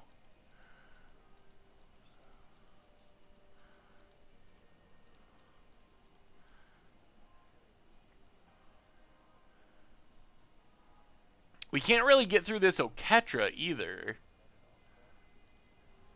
Gideon. Emblem Gideon.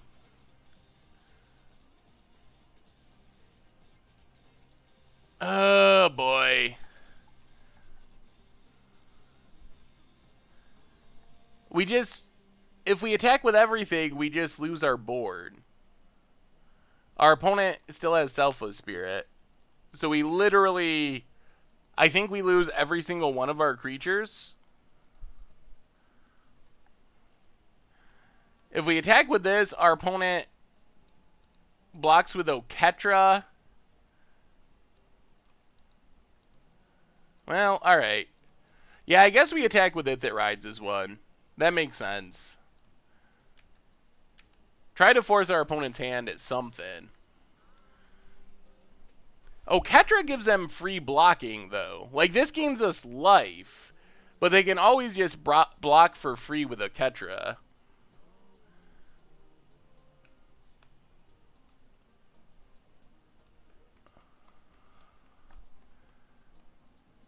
I think we could end up playing Jund Hapatra or some sort of Hapatra deck on against the odds at some point. Opponent blocks, opponent blocks. Opponent blocks. Oh, are we going to get rid of Selfless Spirit? Getting rid of Selfless Spirit would make my day. Selfless Spirit's what's making us miserable.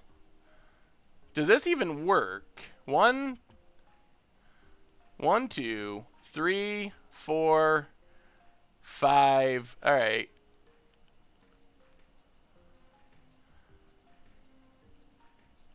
All right. Well, we got rid of the Selfless Spirit. That's a start. It costs us our Lone Rider, which is not good. Play Glory Bound. Play Shambling Vent. Pass the turn. Well, come on, deck. We haven't seen a single horse, which would have been helpful. There's the Monument. And a Bygone Bishop makes a token. Oh, boy. Oh, boy.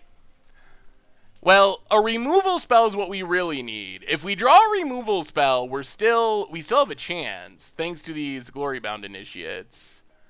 Opponent gets in with Angel. Removal spell for a Ketra would be so big. Oh! Wow! Whoa, we're running good tonight. We are running good tonight. Oh my goodness. Woo! So, do we just hit a Ketra right now? They're gonna flip, aren't they? So what's our plan now? uh,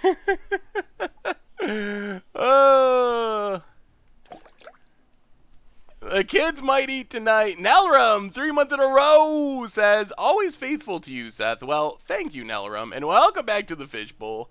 Big scoops here for our new subscriber. So we hit a Ketra, attack with everything. Our opponent gets an Ormondal. We're getting low on time. We're taking too much time.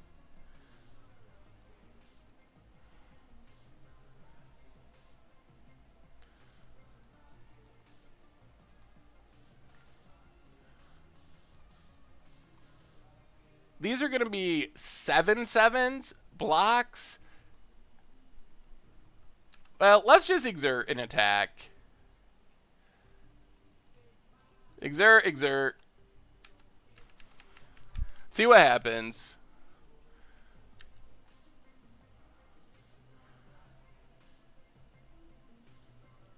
Opponent blocks. And blocks. And blocks.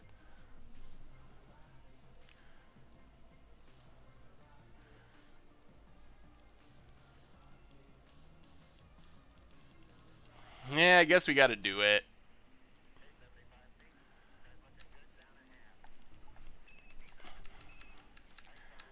Still not sure we can race this Ormondal, though, which our opponent is going to get. Cracks the clue. Plays a land. There's a militia captain. Oh, boy. We're running out of outs. We don't have much removal left. Sacks the clue. I think we're going to lose. We haven't found any horses to go wide. Opponent gets in. We draw another shambling vent. Well, we put up a good fight, but I think it's all going for nothing. Attack, attack, exert, exert. I mean, we're gaining a ton, but we're not winning in any of this. And our opponent's going to have a huge Handwear Militia Captain next turn as well, which is another problem. And they make so many tokens with a Ketra's Monument. Opponent drops to 2. We go to 60. Play Shambling Vent. Pass the turn. Militia Captain flips. Oh, boy. Plays a land. What did they find? We got to be aware of time, too. Militia Captain's huge. It's bigger than all of our stuff. It stonewalls all of our offense. We would just be chump attacking into it if we keep attacking, which we might have to do. Sacks a clue. It's already an 8/8, and it'll be a 9/9 on our end step, even if our opponent whiffs here. Opponent gets in with the Angel. I think we have 1 removal spell left. 1. Gets the token. More lands. I don't think we can win. Pass the turn.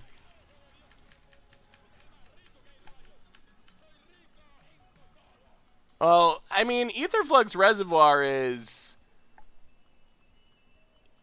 Aetherflux Reservoir is good whenever you're at 50 life. Opponent, see, this is where our opponent's just going to go off. And especially without a horse, we can't keep up.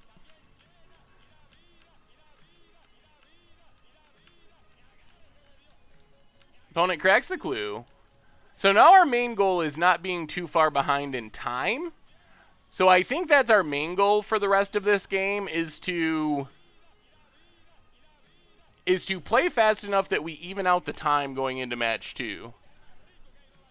We can't attack into the captain. It was a 9-9. No matter what we do, it's just bigger than all of our stuff. Play Gideon. Ultimate Gideon. So, like, sure, we attack into it. Our opponent token chump, eats Glorybound Initiate. That doesn't seem like a good use of our... Well, the other thing that you have to realize, yeah, I mean, if they're at risk of losing their cult leader, they can just chump with tokens, and then make more tokens with all their clues over the next turns. So if they're going to lose their cult leader, they just won't block with it. But if they aren't going to lose it, then they eat our creatures. It just doesn't seem like a win scenario for us. We get a land, pass the turn.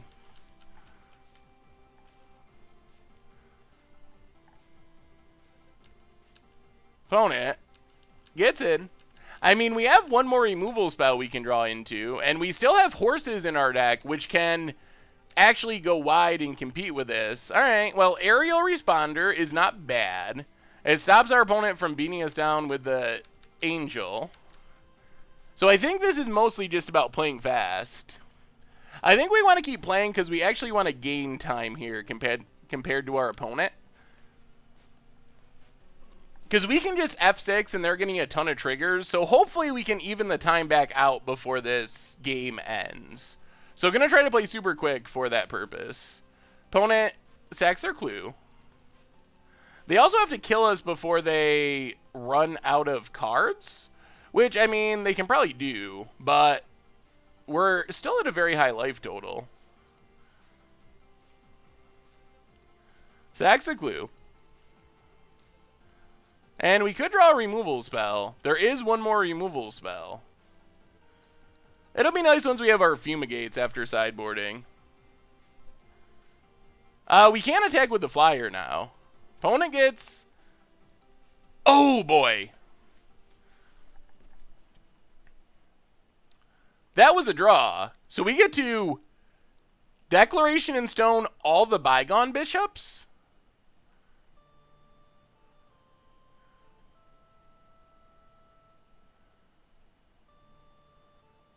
Which forces our opponent to chump with Angel of Sanctions.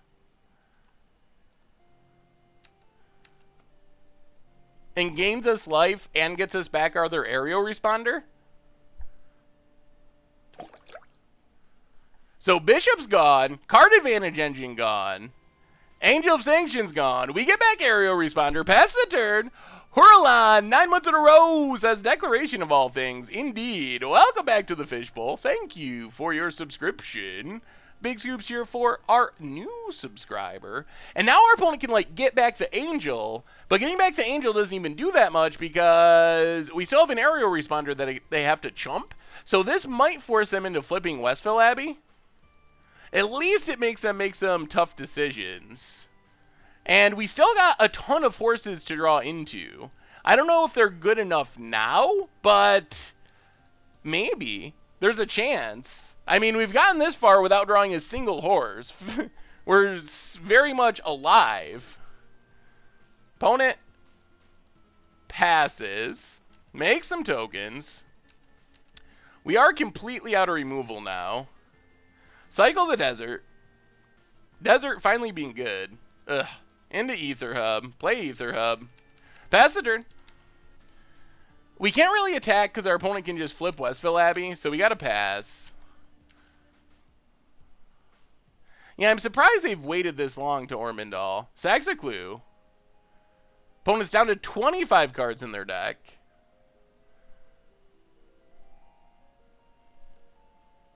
Sacks a clue. The time is evening out, which is helpful. Because this could be a match that ends up going to time. We were like 5 minutes behind. Now we're down to 2.5. So we are gaining. Not that we're trying to win by time. We just don't want to lose by time. So we are hoping it evens out a little bit.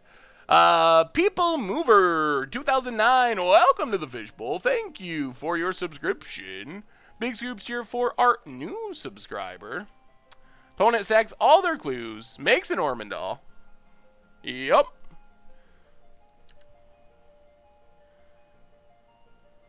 And...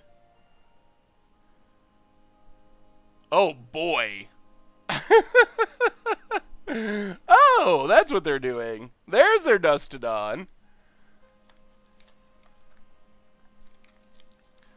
Yikes. Yeah, that's probably the death of us.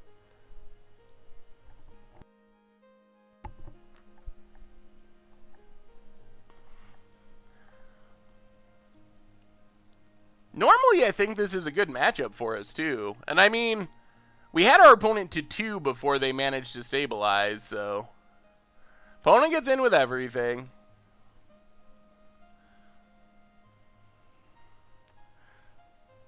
Aviary Mechanic.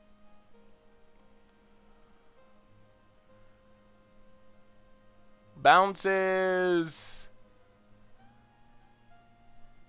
Thraben Inspector. Replays Thraben. No. Yes. Replays Thraben Inspector.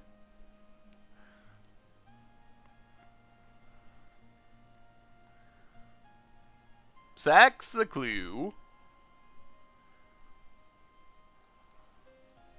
Well, play Aethersphere Harvester. Get some energy. Play the plains. Pass the turn.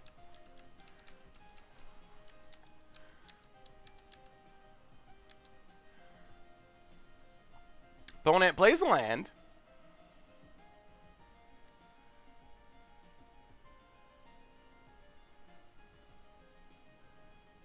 Are they going to get back all their stuff? Are they going to try to make another Ormondal? That's not a good plan. You don't want to do that, opponent. No, no, no. Don't do that. Oh, opponent. Well, life lessons learned. Well, okay. Opponent goes attacking. We'll take it. Yeah, we're... unless we draw something I don't think is in our deck. Well, there's a Sunmare. Play Sunmare. Crew our Harvester. I mean, we're mostly just playing the time game to try to even up the clock as much as possible.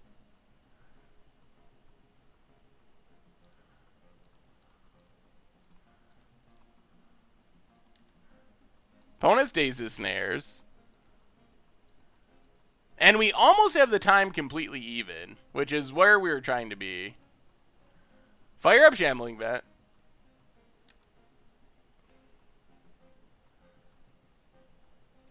Attack. And now we just pass. Yeah, Moto does weird things because of the timing. It sometimes changes priorities. So we get a horse. We gain some life. It's a 7/7. Also indestructible. Well, we had to go through half of our deck to find a horse. How many horses can we make before we die? I don't think too many. But we're actually ahead on time now, which is pretty huge. The way this game has been going. And we're going to get further ahead because our opponent just got back all their stuff. Okay, well this is fine. We are completely fine with our opponent using their clock. Yeah, I wish we had a horse overrun. This is standard. Replays all the stuff. Gets in with Ormondal. Yup, we take it.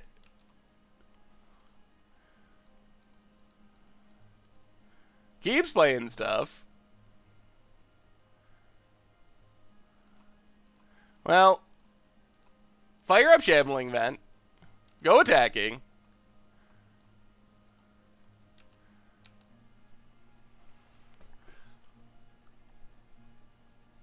Opponent blocks. And blocks.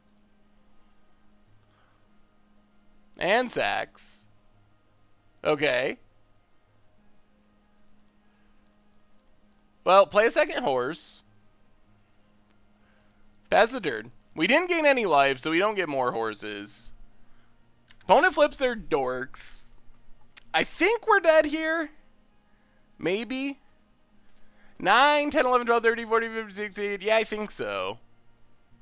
So we have the horse lock. It's just a bit too late. Opponent pumps the dorks. Pumps, yeah, we're definitely dead now.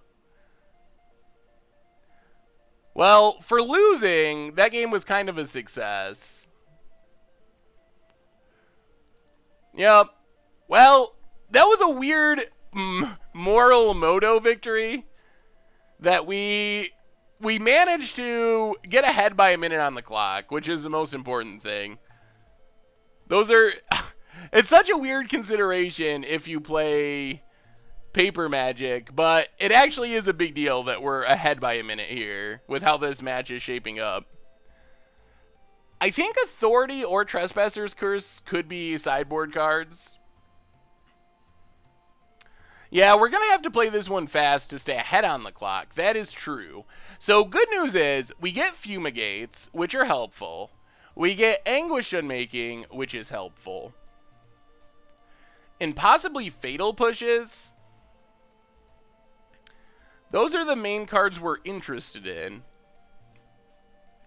What are the cards that we don't want?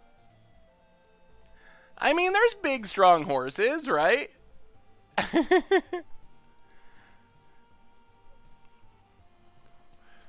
If only we had more horses, who knows what would have happened. What are we going to go down? Maybe we can't bring in all this stuff. Thraben Inspector's good. Glorybound. Load Rider we could trim on. It might just be like trim an Ether Sphere. Trim a Lone Rider.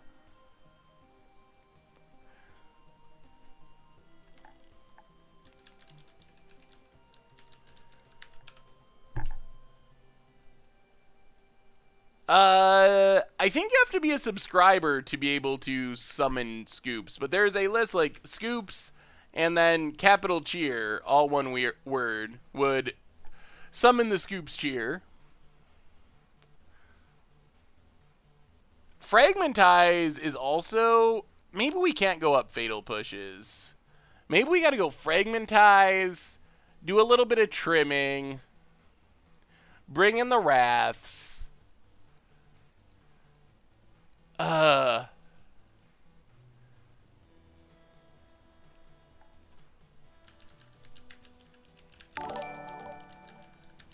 One more card. I don't think Transgress... Oh, how are we going to bring it in? They don't have that many things it hits. We have a new donation from Counter Cleric. Maybe we just got to go down the Lone Riders. I guess that's what we got to do. They're so fun, but I guess that's the right thing. So our new donation from Counter Cleric. Hey Seth, just got back from vacation in Mexico. Glad to be on the stream again. Please continue our weekly tradition of saying hello to my wife, Cheryl. It's a highlight of her week. Keep up the great work. Well, Counter Cleric, thank you so much for the donation. And hello to you, Cheryl. I hope you had a wonderful vacation. And welcome back to the stream. All right, well, we got the aggro draw, so let's be aggro. I mean, in theory, we might be able to just beat down with double Glory Bound backed by a removal spell and steal a quick win. That would be our dream here. Shove it, dudes. There's a Plains. Play Glory Bound. Get in with Thraben Inspector. And pass the turn. Maybe. Just maybe. We could also draw Always Watching, which would be sweet. Opponent has Selfless Spirit. Sure. So, attack and exert and attack. Hit our opponent. Opponent takes it. We'll play the Plains. Play Ether Sphere. And pass the turn. Keep being aggro. Do they have the Monument is the big question. Alright, Fragmentize is not Monument at least. Down to 13. Paying some life. For the Mechanic. Okay. That does temporarily stop our beats. Opponent gets in for 2. Sure. Ooh, there's Gasella. Well, play another Harvester. Pass the turn. We're hoping for the fast win. Oh, awesome, Phoenix. Oh my god. Mono Fragmentizes over there. And a Monument. Oh, good golly. Opponent, opponent, opponent. Gets in with the flyer. Well, now we kind of want to land for this Gasella, I think. Well, it's a land, but it's tapped. Oh, 595. I'll get to your donation in just a minute. Let me see. 595. Oh, new donation from 595-02413. So who won the game? My internet just broke at an exciting time when we played the second horse. Well, thank you for the donation, first off, 595. And unfortunately, we did not win the game. Our opponent ended up hitting us for like 1,000,000 damage with a Westville Abbey that was flipped. Hit our opponent down to 9. Pass the turn. We might still be getting the quick win. We're still in it. Thank you so much for the donation. Opponent. Fairgrounds Warden makes a token. Gonna get rid of a Glorybound Initiate. Yeah, that's annoying. 2 cards in hand.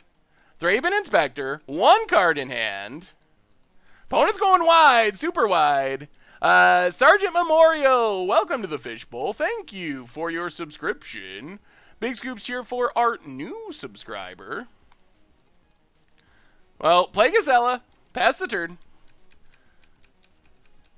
We're close. We're close. Does our opponent have more removal? They do. Oh, opponent of never-ending removal. Oh, are we going to lose? We have not done a good job of finding horses this game. Gets in with the flyer. Oh, there's a Fumigate, which could be huge. Well, attack and exert. Opponent goes chump mode.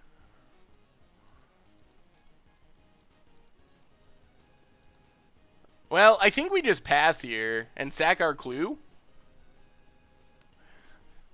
What we really want is this Fumigate, I think. Oh, we want it even more now that they have Bygone Bishop. If we can find the untap land, it would be pretty huge. Oh, man. Opponent's out of cards. Oh, it would be, I think it would be game winning if we hit an untap land here. Opponent gets in with the flyer. Hits us. Come on, deck. Come on. Come on. There it is. Ether Hub. Play Ether Hub. Getting energy. Whoo, that was a good one. This might actually be match winning since we're ahead on time. Fumigate.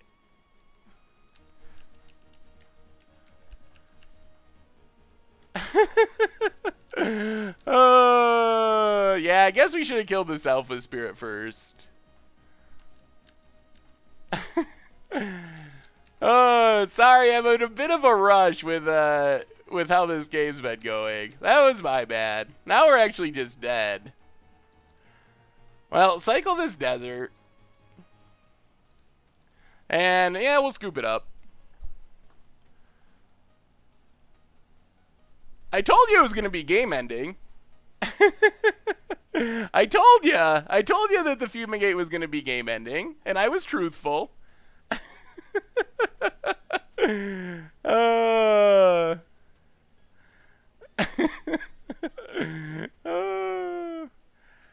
I was just playing Super Rush because of the time thing. That was kind of the main issue there.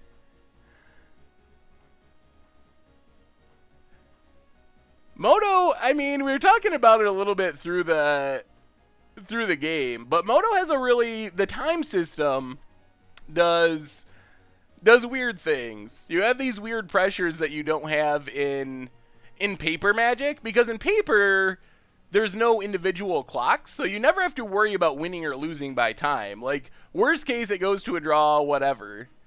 I mean, you obviously don't want draws, but you don't lose matches by running out of time. Moto has this other weird consideration with the time thing. Wow, Swarm Intelligence ramp. That is a spicy way of going about it. Seems like a pretty sweet way to counterpart the Water Veils. I really like that idea.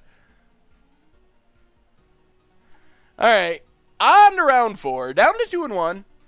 Still in pretty good shape. We might have been able to win that one if we waited on the Fumigate another turn. It's possible. Yeah, this hand's pretty good. I mean, we're tap land heavy, but it's still pretty good. Hey, have a good night, Racy. Yeah, we'll keep this.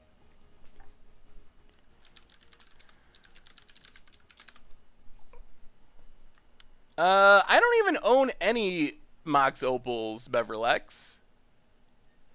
Yeah, it would be interesting to see the Moto clock implemented in Paper World. There would definitely be some upsides. Punt number 505. Good God. 505, that's so many punts. Alright, it's zombies. Well, let's see how this goes. Should be interesting. This is another one where the Fumigates... Ooh, well, Declaration in Stone is also good. Player tap land, pass the turn. Do you think that Ramanop Excavator could work in Green, White, Death, and Taxes Shell? Recurring Ghost Quarters and Tech Edge seems pretty good. Maybe as like a... Maybe. I would be more excited... Well, I guess with like Collected Companies and Chords of Calling. I think that's the most likely place we'll see play in Modern. Is just as like a one-of alongside various green tutors. But maybe you can build a straight-up green-white Hate Bears deck. I've been trying to brew Gearhulk Reanimator with Madcap Experiment and God Pharaoh's Gift. What do you think about viability in this meta? I actually ran into someone that was playing something that sounded very similar to that, and it seems sweet. The main... I mean, I don't think it's a concern right now, but there is enough graveyard hate in the format now that it could be a concern in the future. Well, let's play the Plains and just... I think we're just going to play Lone Rider and hope we draw an untap land for next turn. If not, we can Declaration in Stone something next turn.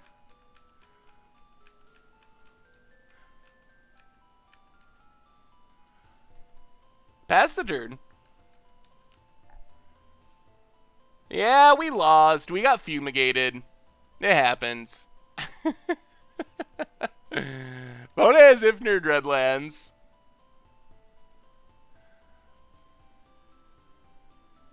Follow up. Fatal Push on Lone Rider. Alright. Opponent's down to 3 cards. Gets in with both. Alright. Maybe they just like play another Relentless Dead and we can get rid of both of them. That would be pretty good. Or just drawing an untap land would be fine. Either way. Yeah. Dreadwander wasn't exactly what we were hoping for. Well, now I think we're priced into... I think we're priced into getting rid of Crypt Breaker. And hoping we can fight through the other stuff. Because Crypt Breaker is just going to refill our opponent's hand. So I think we got to do that. We might have fumigated ourselves. I said that we got beat by Fumigate, which is 100% the truth. I don't gotta say who cast the Fumigate. That's not relevant to the story. Yep. Opponent gets in, hits us. Hopefully they're out of removal.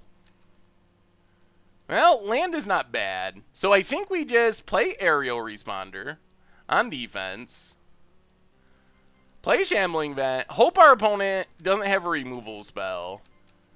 Another removal spell would be pretty bad for us here. If we can start attacking with Aerial Responder, things get better. Play a little offense-defense.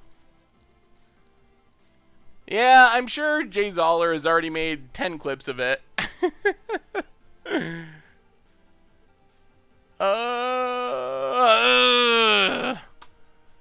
Good God. Alright, now we might be in trouble. That was pretty bad. They had the second removal spell. Now we're dead. Dead? Dead. I think we're just dead. Well, opponent was on the play. Had all the removals. And I think we're literally dead. Yeah, we're literally dead. Alright. On to the sideboard. So, against zombies, definitely get the fumigates. Super helpful. Could just bring in more general removal, like Collective Brutality. Collective Brutality might be good enough. Maybe Anguished Unmaking. A lot of games, yeah, there is a MTG Goldfish Discord, JoJo. A lot of games time isn't really relevant. Most games I'm not thinking about time at all, but that one match we were playing, it just went so long in game one, it suddenly became relevant to that game. But most of the time isn't a major concern. I mean, it's always like somewhat of something to be aware of, that you don't play like super slow or anything.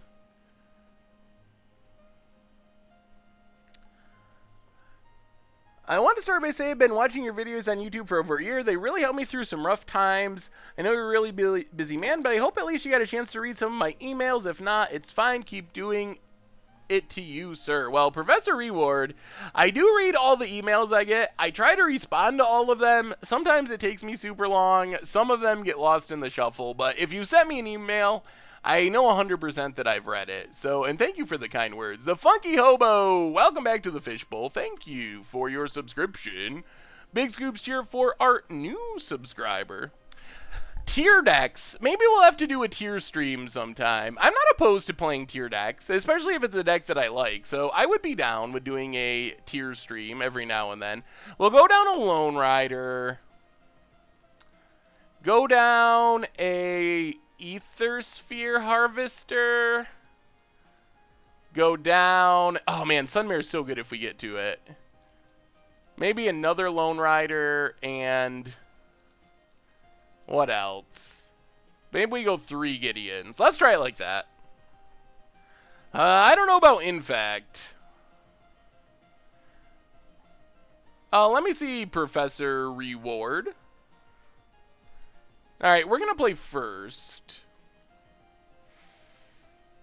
2 lands. Is it worth it? Ooh.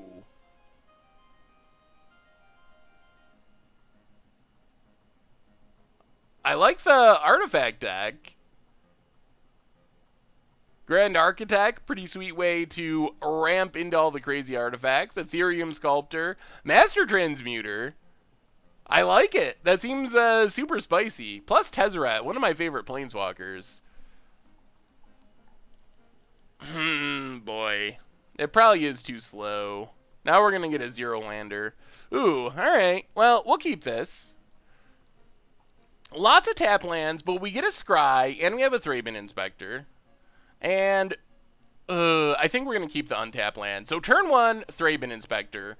Turn 2, we can sack the Clue. And if we don't get hit by discard, which I don't even know if our opponent will bring in discard, then I think this Fumigate should be helpful. We'll see. Opponent has Ifnir Dreadlands, painful way to start. And the Dreadwander. Alright. Opponent passes. Well, Concealed Courtyard, get in with Thraben Inspector. Every 5 punts I should have to play a League with Burn. That's my punishment. The deck does have a relatively high number of tap lands. I think we have 8.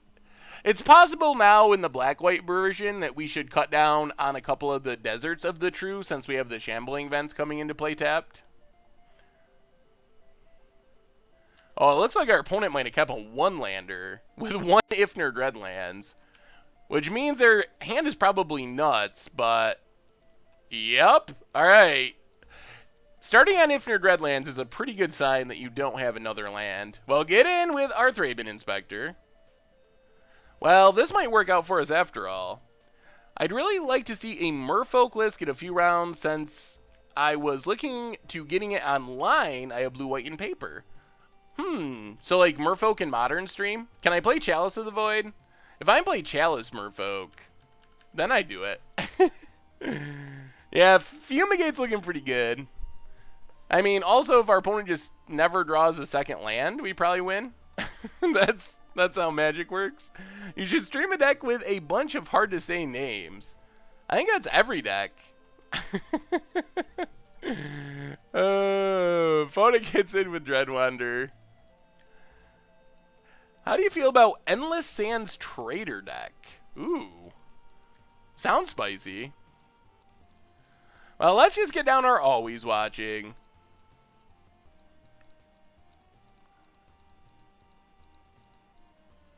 Play our Desert. Get in with our Thraben Inspector. Our Shambling Vent should be good here, too. I think that's the biggest reason to be black-white. Shambling Vent's very strong in this deck.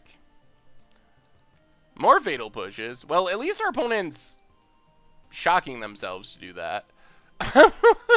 Yes! Another Ifnir Dreadlands. Our opponent is... Our opponent's on the paid land plan.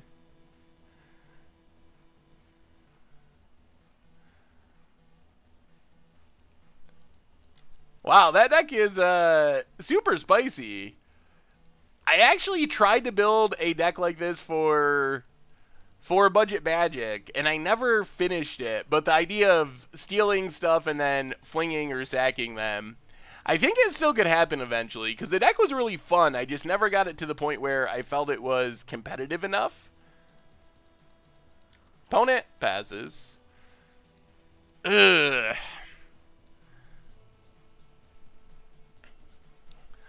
So we can play Gisela. Dies to Grasp of Darkness.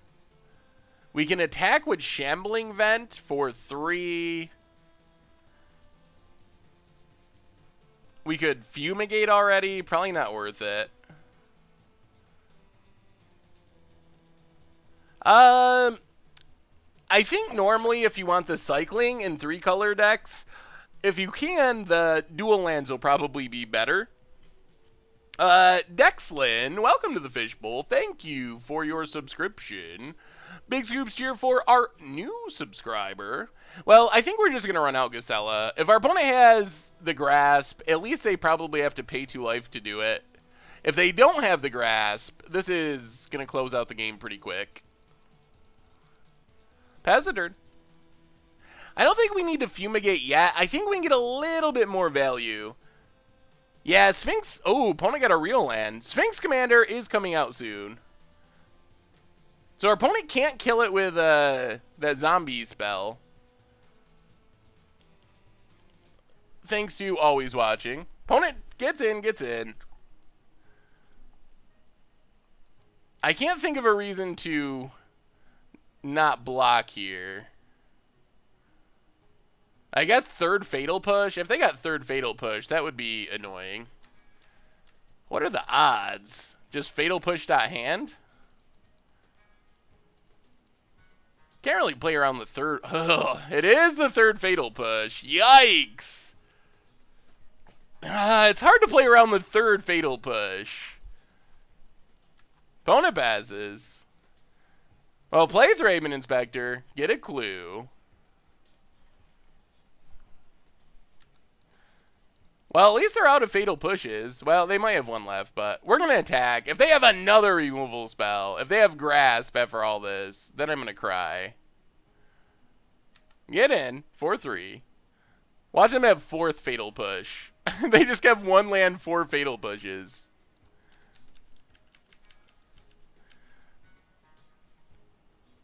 No, don't have it. Please. Not that. Alright. Whew. Up to 20.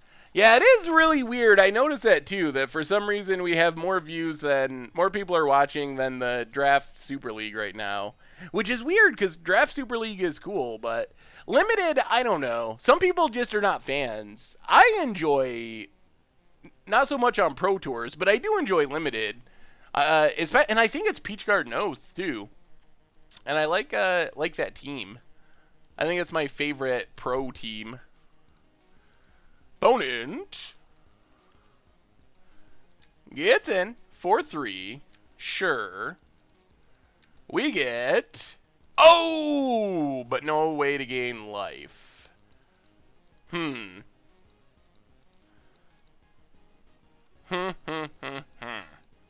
That's unfortunate.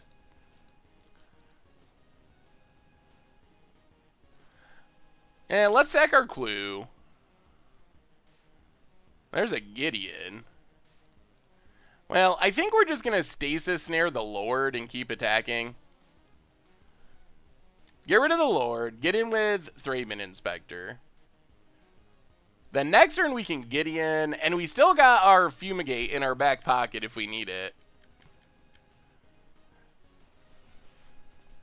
That's true. I mean, it is Horse Tribal. If you get a choice between seeing people draft and play Crested Sunmare, draft has got to be the wrong choice. I wish we had a way to gain life so we could just horse off. Opponent gets in. Well, maybe we just Wrath here. It's greedy. I guess it's greedy not to. Another Vent.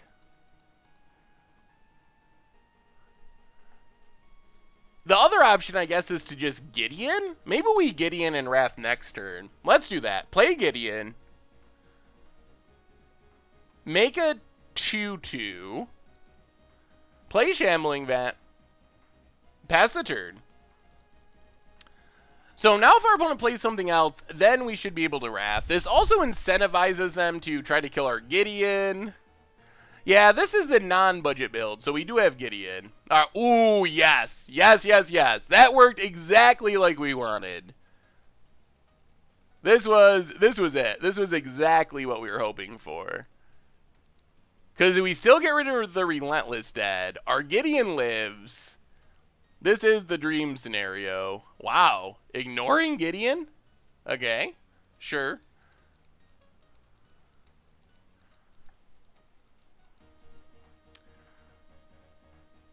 Alright, both at Gideon. So we will just block and block. Yeah, we'll just block and block. Gideon goes to 1, but that's fine. This should hopefully just win us the game.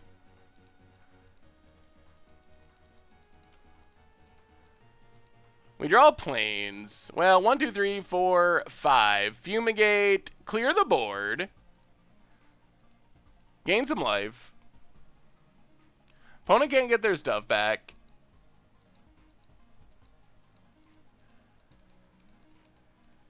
Oh, it's weird that we haven't had a way to gain life with this Crested Sunmare. Yeah, we could have gained an extra life. Eh. I think we just win, so it shouldn't really matter. Fire up our Gideon. Hit our opponent down to 2. Which means not only is Gideon lethal, but so is our lands, our Shambling Vents. So I have a hard time seeing how our opponent can survive this turn with their deck. 1, 2, 3. So we can only attack with 1 Shambling Vent. Opponent scoops it up. All right. We survive. We survive. On to game 3. So we got a shot against the zombies. Whew. I don't know if we want to change anything. This might be just the best setup we got. Our horses didn't do much, but yeah, our opponent had a bit of land trouble. They probably should have mulliganed. They shouldn't have kept the 1-lander. So, Saffron Olive is actually a weird old nickname. It started, I've told this story before, but I haven't told it in a while, though, so I guess it's about time.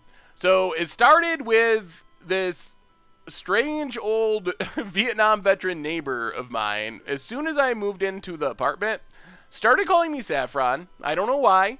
My name's Seth. I don't know why. But from the literal first day I met that neighbor, they called me Saffron. So whatever. And eventually my friends started calling me Saffron. And then I was in a band called Olive Drab and the Etcetras, and one of the gimmicks was everyone's last name was Olive. It's kind of like a 60s like mod thing. So that was one of the gimmicks. So that's how Saffron Olive came to be, the nickname plus the Olive band thing. So it kind of stuck, and then that was my Reddit name before I ever started doing Magic content. When I was just doing, like, discussing stuff on the MTG Finance subreddit and stuff. And that's how I first met Richard. He reached out to me on Reddit, and it just kind of carried over. In the very early days of Goldfish, the idea was to have the content kind of be, like, a improved place where for good Reddit content, like giving people who were trying to make content more tools with images and deck lists so they could make better content. So it was kind of like somewhat natural that my Reddit name was the name I started writing under. And back then, Goldfish didn't do content. I was nobody as far as Magic was concerned. So it didn't even seem like a thing. I don't know. I never expected that I would be streaming and making videos and we'd have 100,000 YouTube subscribers. It's just like, it never crossed my mind. I was like, oh, this is like a better place that I can write my EV breakdowns because I get these cool pictures and stuff. So it just kind of happened. It's very random. But at this point, it's been Saffron Olive for so long that I don't think I can change it without it being really weird. This hand's a little risky, but we're going to keep it. I don't think I could like change my articles and Twitter handle and everything to Seth now just because phone it in their Ifnir Dreadlands. They are all about those Dreadlands. Oh, come on. If we win this, we get a treasure chest. This is the match for the chest. And our hand is good if we find our land drops. If we just go land, this hand should be really good. We even have the Always Watching to pump our dorks. We got some flyers. We basically got everything but the horse. Opponent does find a real land.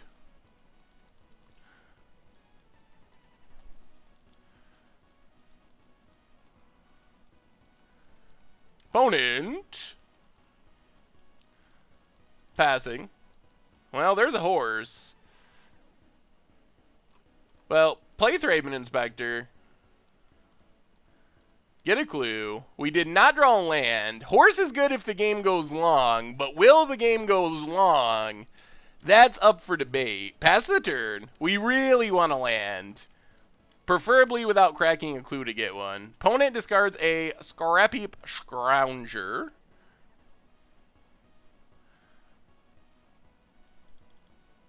What do you got, opponent? Relentless Dead. Lets them draw with Crypt Breaker if they want to. Come on, deck. We need a land off the top. Preferably untapped. It's a Fumigate. Well, sack a clue. Come on, deck. Don't do... Alright, Concealed Courtyard.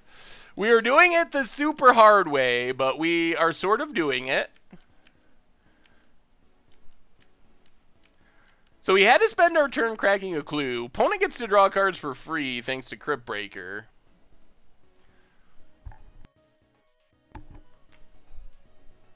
Finds a land. Sunmare seems like it can take over this game if we get the right situation going. Opponent. What do you got? Now we're hoping we draw a land again next turn. Second Crypt Breaker. Yikes. Goes to combat.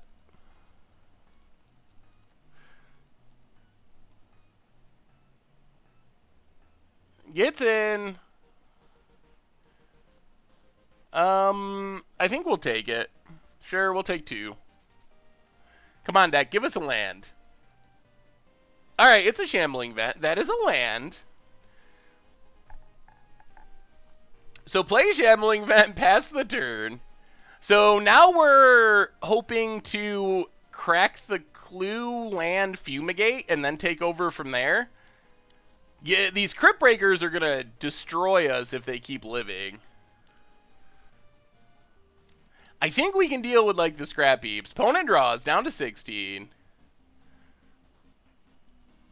Plays a land. Another Dreadlands. We're planning on wrathing, so I don't really want to run out creatures if we're just going to wrath. Whoa! Okay. Well, change of plans. Now I think we actually Stasis Snare Fleet Wheel Cruiser. Oh, whoa, okay. Well, this works out. Stasis Snare Fleet Wheel Cruiser. That was a very aggressive attack from our opponent. And now we get to double block Relentless Dead while our opponent's mana's down and trade for a Thraben Inspector. That turn went surprisingly well from how it started. And we still have the possibility of just drawing the land. Opponent passes. Shambling Vent. Alright. Well, new plan. We're going to play Gisela. If our opponent spends their time killing Gisela, then we fumigate. If they don't kill Gisela, then we start horsing. And zombies are going to have a very hard time beating the horses. Alright, Lay Bare the Heart can take our fumigate. I don't know if it matters, though. If they can't kill Gisela, I don't think it matters. Because it's going to be horse time.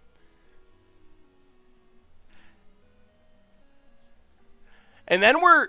Whoa, they take the horse! Okay. Well, they have double discard? Dark Salvation. Okay. Goes to combat.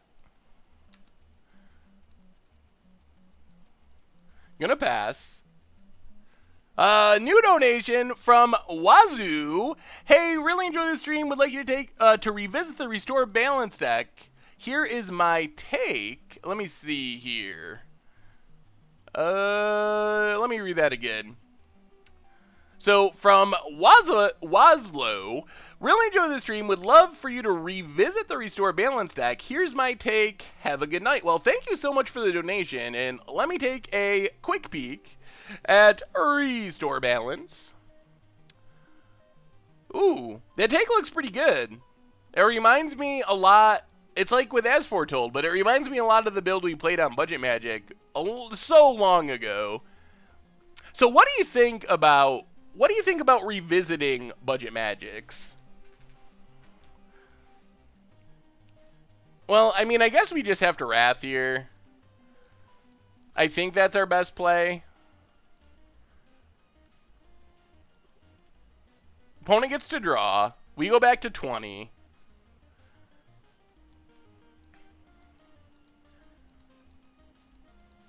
Next turn, we can do something good. Yeah, opponent draws. We Wrath the board.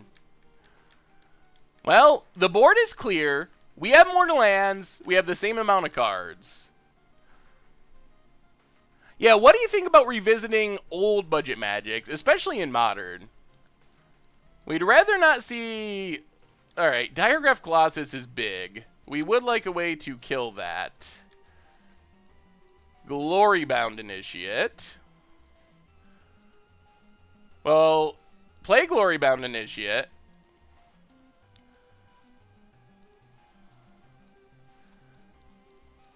Play Always Watching. Pass the turn.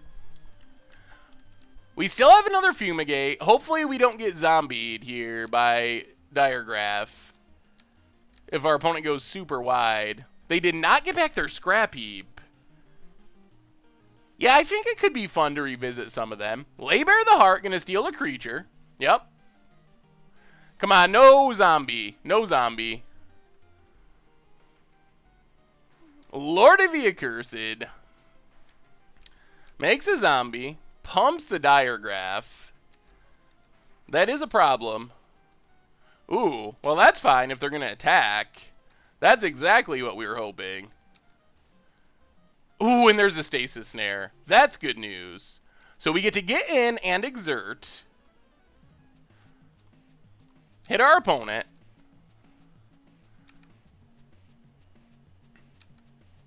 gain our life back, hit our opponent to 10, and we're just going to Stasis Snare right now to get rid of the Colossus. And I think we sack our clue in case we hit a land. Sack the clue. Gideon's not bad. Pass the turn. What's our opponent got to follow up? Another Lord of the Accursed. Well, Glorybringer can win this race.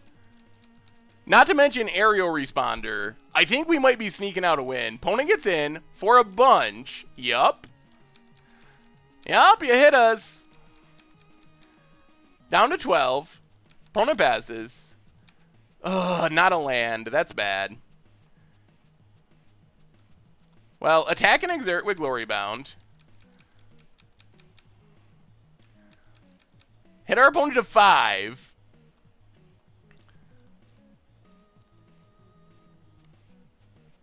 Follow up with...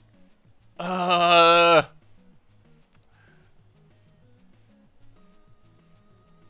think we just Gideon. Gideon, make a 2-2. Now our opponent probably has to attack Gideon, because that's a second lethal threat. Oh, it's going to be close. Crypt Breaker. Okay. And Fleet Wheel Cruiser. Interesting. I don't know about this Fleet Wheel Cruiser plan. I guess that does let our opponent kill Gideon.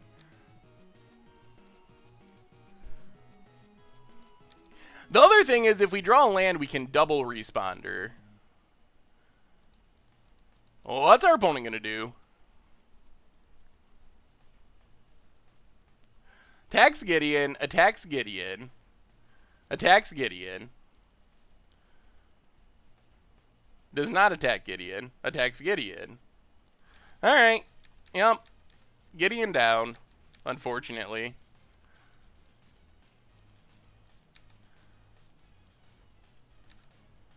Well, attack and exert. Gain some life. Opponent. Got a block. Blocks with Crypt Breaker, keeping the Lords. That's fine. We follow up with Glory Bound number 2 and an Aerial Responder. Pass the turn. Oh, we haven't found a horse. Well, we had one that got hit by discard. That would have been insane. And our opponent scoops it up. Whoo! On to 3-1. So, Treasure Chest officially locked in. So, horses doing their thing. We still got one round to go, but we're already cracking at least one treasure chest and maybe more. And remember, the only match we lost was to Fumigate. Alright, we've only had one break. We got to do one more quick 30-second break. Last one of the night. Back for round 5 and then some chest openings. The kids, they be eating tonight.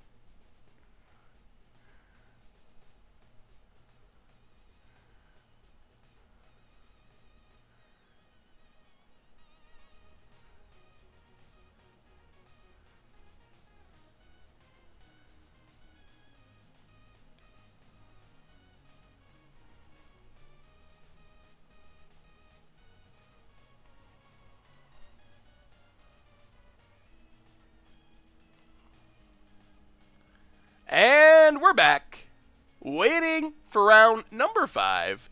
It's not, well, I mean, it's kind of a vanilla 5-5 for 5. Really, it's like 2 5-5s for 5.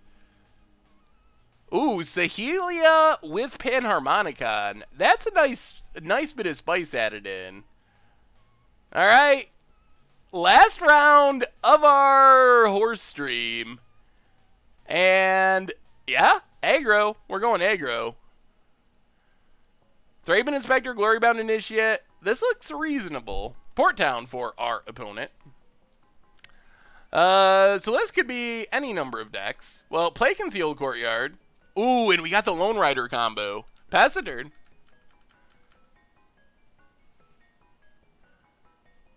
So what's our opponent on? Blue-White Flash. Some sort of control deck. Play Concealed Courtyard. Get in with our Thraben Inspector. And now we get to potentially just Glory Bound next turn, flip a Lone Rider, which is pretty insane. So pass the turn. Have you thought about Stitcher's Graft in this deck? Makes for some huge swings, no downside with always watching and flips Lone Rider. Oh, it's a Monument deck again. We've played Monument a lot of times in this league. We lost to Mono White, but we have been consistently beating the Blue-White version. Well, we're just going to flip a Lone Rider. I think that's our best play here. So attack and exert. Attack. Hit our opponent for a bunch. And follow up with a Lone Rider. Play Ether Hub. Not going to play the tap land because we might actually want to cycle it. I did not watch EVO 2017. I don't actually watch too many non-Magic games as far as streaming. Especially if there's Magic on. Well, that's our opponent got. They're going to start going wide. There's a Bygone Bishop. Makes a 1/1. Yep. And a Selfless Spirit. Yep. Gets a clue. Oh, this deck.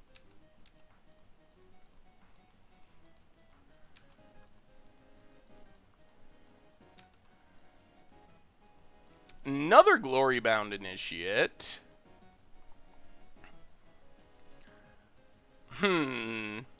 Decisions.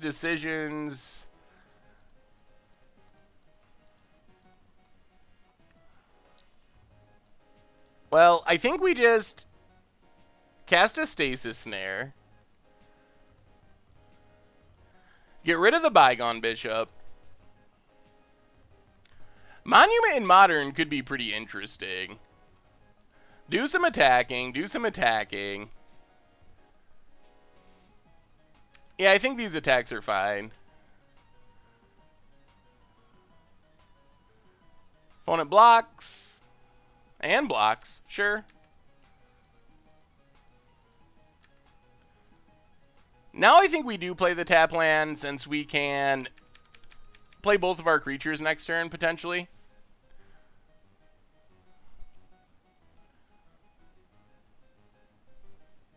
Opponent cracks the clue.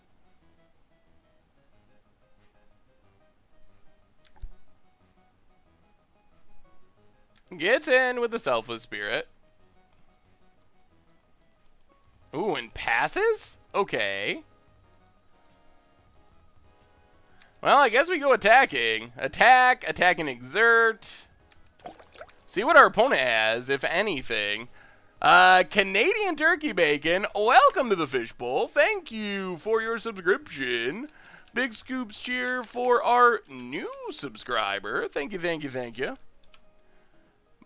Monument deck that went 5-0 in a league. Ooh. I think, is this the one we played? Oh, this is a modern Monument deck. That's super spicy. I haven't even seen that yet. Very interesting. Opponent, gonna do some chumping. Well, since our opponent did that, it's probably smartest just to sneak out a Gideon. And start making tokens. Pass the turn. Keep the pressure on. Try to close out this game. White-black just stands for white-black. Or WB stands for white-black. Just the colors of the deck. Yeah, we have not drawn many horses. Cloud Blazer. Oh my goodness. That's not what we wanted to see our opponent draw. Gains our opponent life and draws him cards. Plays a land.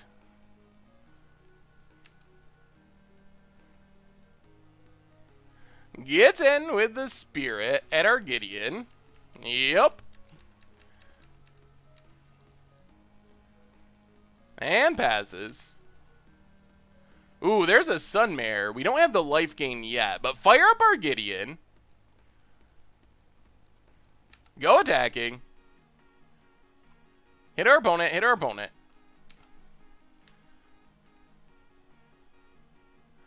Opponent jumps, sure. Play another Glory Bound Initiate. Play a aerial responder to defend our Gideon. And pass the turn. Alright, this is a big turn. This is a big turn. What does our opponent have here? Bygone Bishop, pretty good. Gets a clue, gets a token. Another Selfless Spirit, also pretty good. Gets a clue, gets a token. Oh boy. More? Handwear Militia Captain. Our opponent's just going to town. Playing it all, playing it all, playing it all.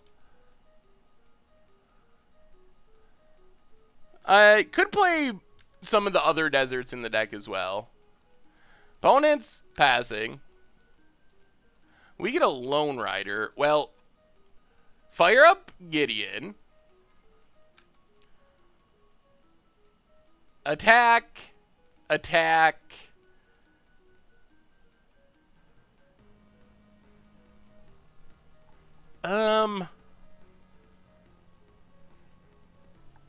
These Selfless Spirits are an issue.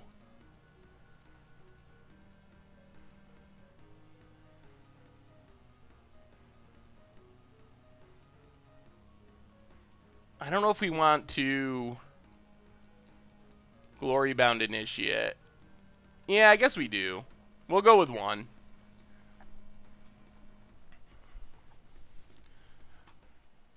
And see what happens. I mean, at least we're going to get horse value. Or we should. Opponent's last turn was pretty explosive.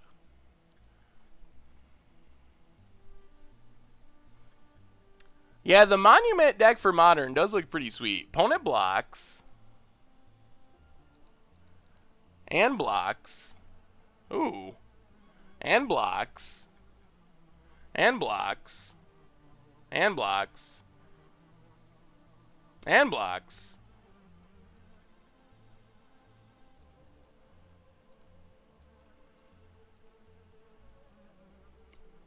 Unblocks. Opponent doesn't know what they want to do. Oh, we should fumigate? I'll have to consider that.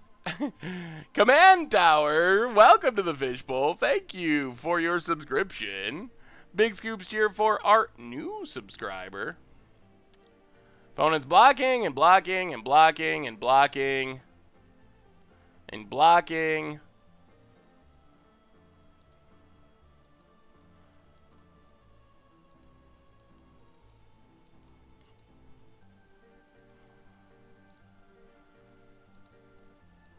We are kind of losing a lot of stuff.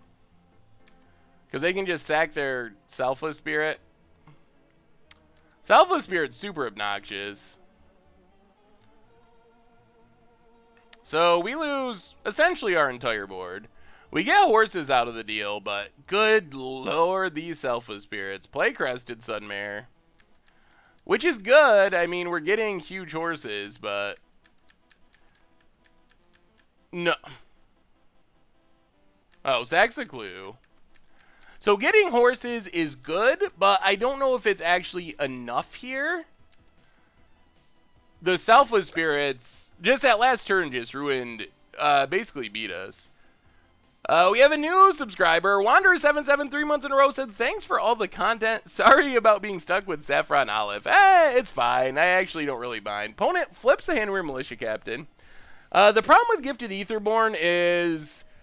it's extremely hard for us to actually cast. We don't really have a deck that can do double black on turn 2 or even turn 3 very easily.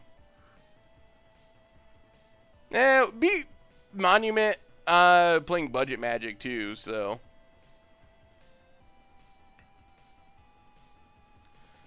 I actually think the Monument deck is pretty inconsistent. It's pretty bad if you don't have a Monument, so you're just kind of hoping you have your one key card.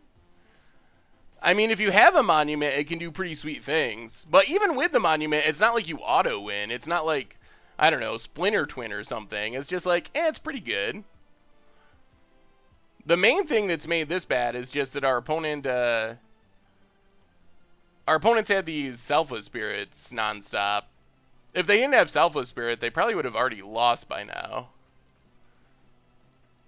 Play always watching. Looks like our opponent drew a counter. Okay.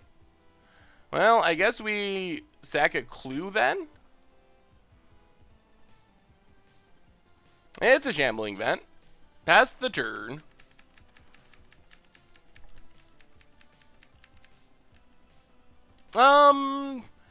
I think we got to see what the format looks like to really say too much about Turbo Fog. I think we just don't know at this point. Opponent's getting in with the Flyers. Yup. Down to 30. Plays a land. Gets a 1-1.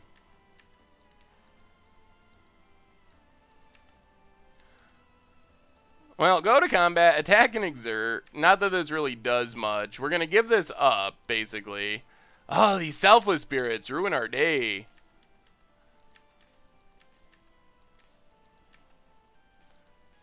Opponent blocks. Well, play Lone Rider. Play Lone Rider. Pass the turn. I mean, our board is getting big. We have huge Lone Riders. I don't know. The other problem is if our opponent finds a Dusk to Dawn, we're probably going to lose here. So Horse is doing its thing. And we're flipping. It That Rides is one. We don't have Fumigate in the main deck. It's only in the sideboard. And our opponent has those obnoxious Selfless Spirits. Opponent's going in the tank for some reason. This is game one.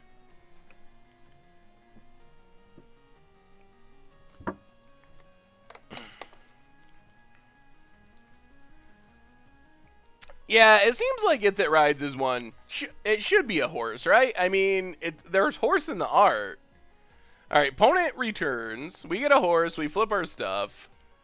Our board is pretty impressive. But we'll see. Opponent.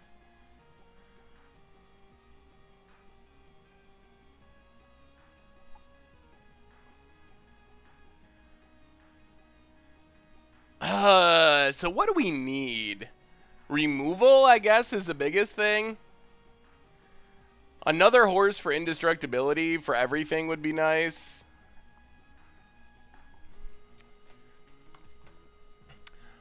Opponent gets in with the Flyers. Yep. Yeah, second horse. Second horse to removal. Those are our things. I am the Evil One 5 months in a row. Welcome to the Fishbowl. Thank you for your subscription. Big scoops cheer for our new subscriber. And our opponent found their one-sided wrath. Their cult leader lives. Their Selfless Spirits are gone. But there's still a cult leader. Oh, that probably is going to beat us here. Oh, man. Selfless Spirit has been the bane of our existence. I think every single game we've lost has been, deck. Every game we've lost has been 100% due to Selfless Spirit.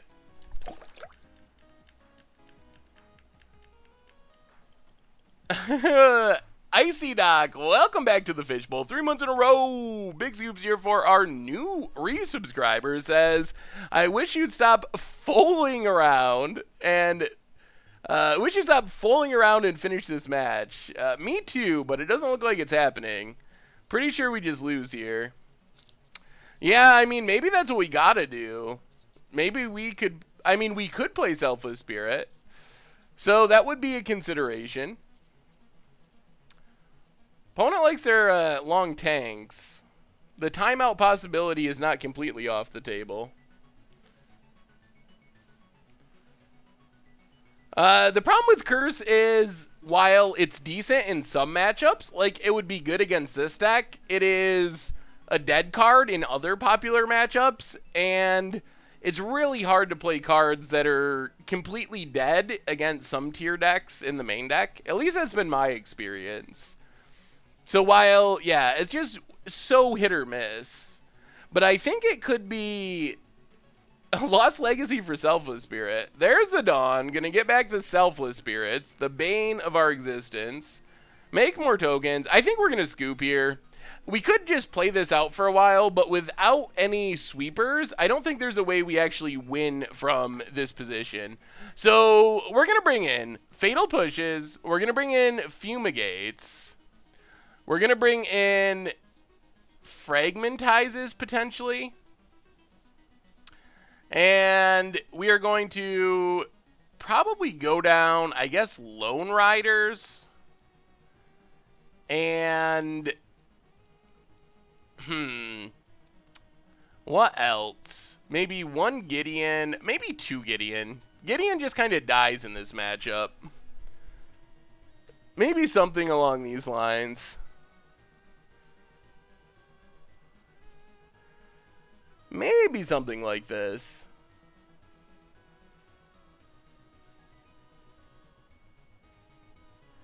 The problem with the new white sweeper in this deck is we're playing like stasis snares and cast outs, and it's pretty painful to blow them up. Let's try it like this. I think Gideon's intervention is a little slow naming Selfless Spirit. They just come down too early.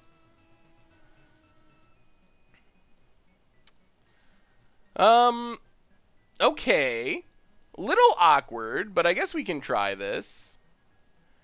I think we're going to Ether Hub into Selfless Spirit and hopefully, or into Thraben Inspector, and hopefully draw an untapped land so we can sack the clue. Transgress is odd. It doesn't have that many good targets. Oh boy. Well, okay. Play the tap land, pass the turn. Sacred Cat is just pretty lacking in impact. It does gain life, but it's just not very powerful unless you can somehow abuse the token synergies, and our deck can't really do that. So get in with Thraben Inspector. Unfortunately, we whiffed on our land drops. So I think this means we got to Glorybound Initiate and pass the turn. Really did want to play a land there. Thoughts of Angel of Invention and Matriarch. Could be sweet. Opponent has their Monument. The Nightmare. Land. Oh, deck. This is not good deck. Not like this deck. Well, I think that's just game, unfortunately. I guess that's the risk of keeping a two-lander with a Thraben Inspector, is you might just not ever draw it. Opponent has Bygone Bishop. So it looks like we're going to end with a... Jeez. Opponent's got the... This is essentially the nut draw for their deck. This deck is so funny. If you got the Monument, it looks very strong. If you don't have the Monument, it looks incredibly bad. Not a land, which, yeah, I mean, it's probably just scoop time, actually. Hey, see you, Blusterbutts. Have a good night. Opponent jumps. I mean, I guess we discard the hand size.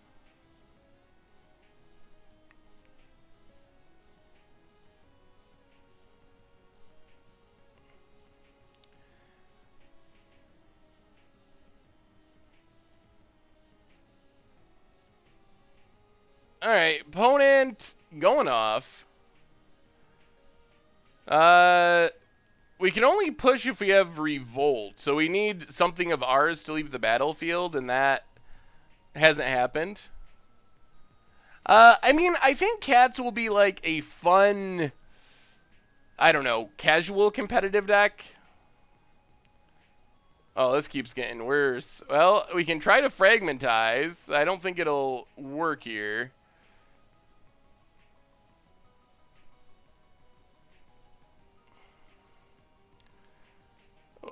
Thraben Inspector doesn't have flying, so we can't actually block the Bygone Bishops with Thraben Inspector.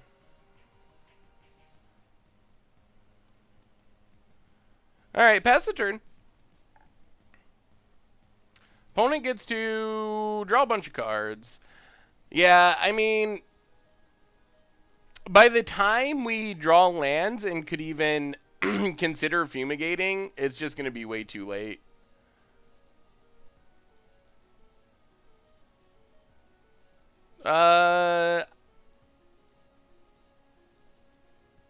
Yeah. I think Bygone Bishop is the thing that's mostly beating us, but I mean, the game's just, it's over. There's a land, but it's just too late. There's not anything we can do. Our opponent can even just Westville Abbey whenever they want to. So, I mean, it's one of those games.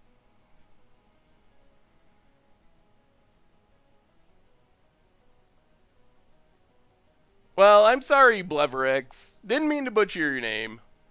Opponent has Spell Queller, and now we are actually just going to concede. There's no really point in going on. Alright, so we finished with one treasure chest, finished with a 3 and 2. So our it was an interesting one. We beat Monument once, lost to Monument twice. So we played Blue-White Monument a million times. We beat the non-Monument decks that we played relatively easily, I think. So I don't know if... So I think that overall then I'm 2 and 2 against Monument with this build and the budget build. So I don't know if that's a bad matchup, a even matchup. It's obviously not horrible and unwinnable if we're 2 and 2. But it felt like Selfless Spirit was the main problem with that deck.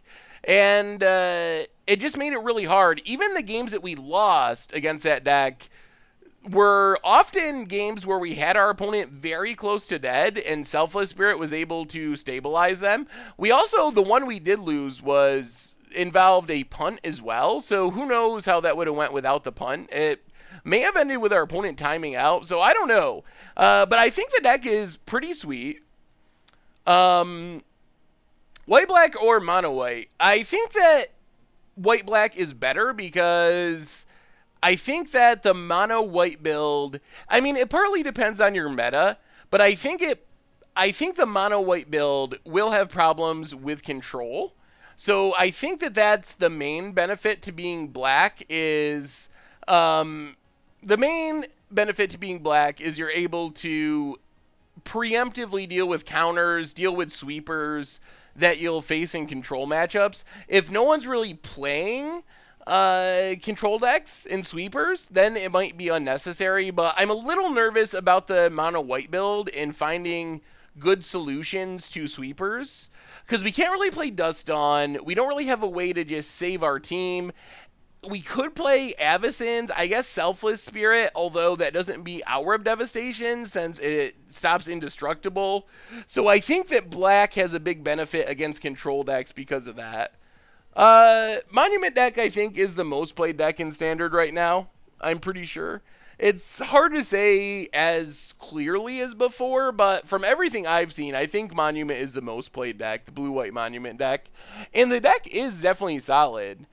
So I don't know. I think that the horse deck is pretty sweet. It can definitely use some tuning still.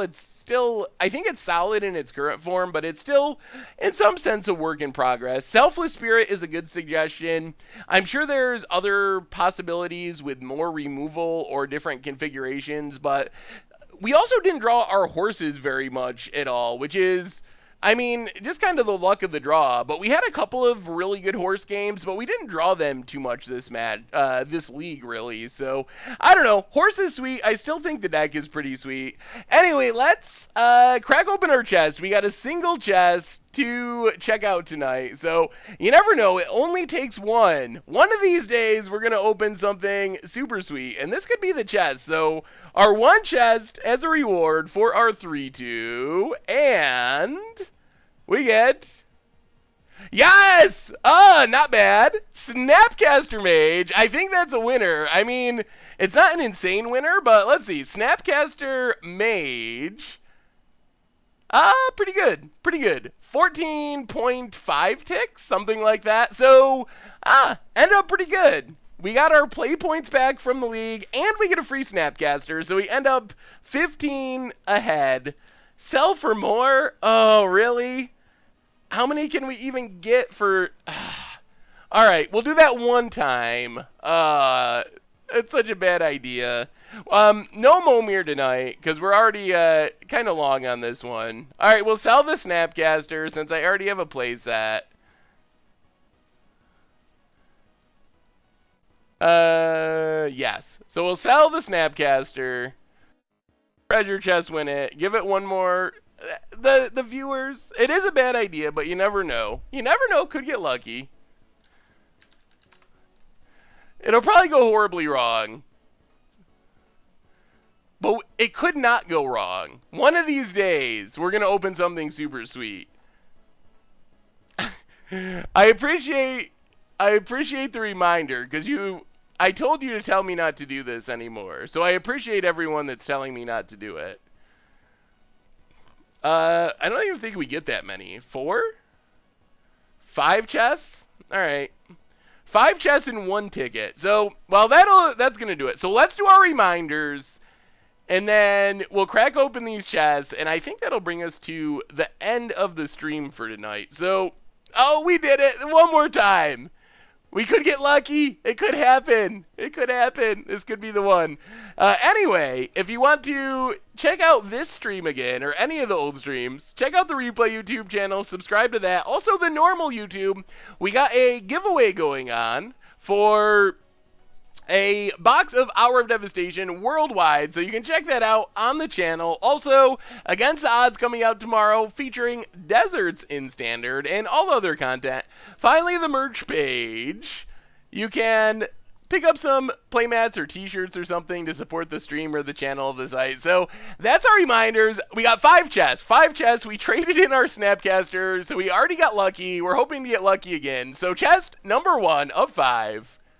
Ooh, Pact of Negation. So I think Pact of Negation is not bad. It's got to be worth something. All right, 4.42 ticks. So so that's not bad. That's a good start to our 5 chests. Pact of Negation, 4.42, couple of commons. So that's fine. We're not going to open all. That's no fun.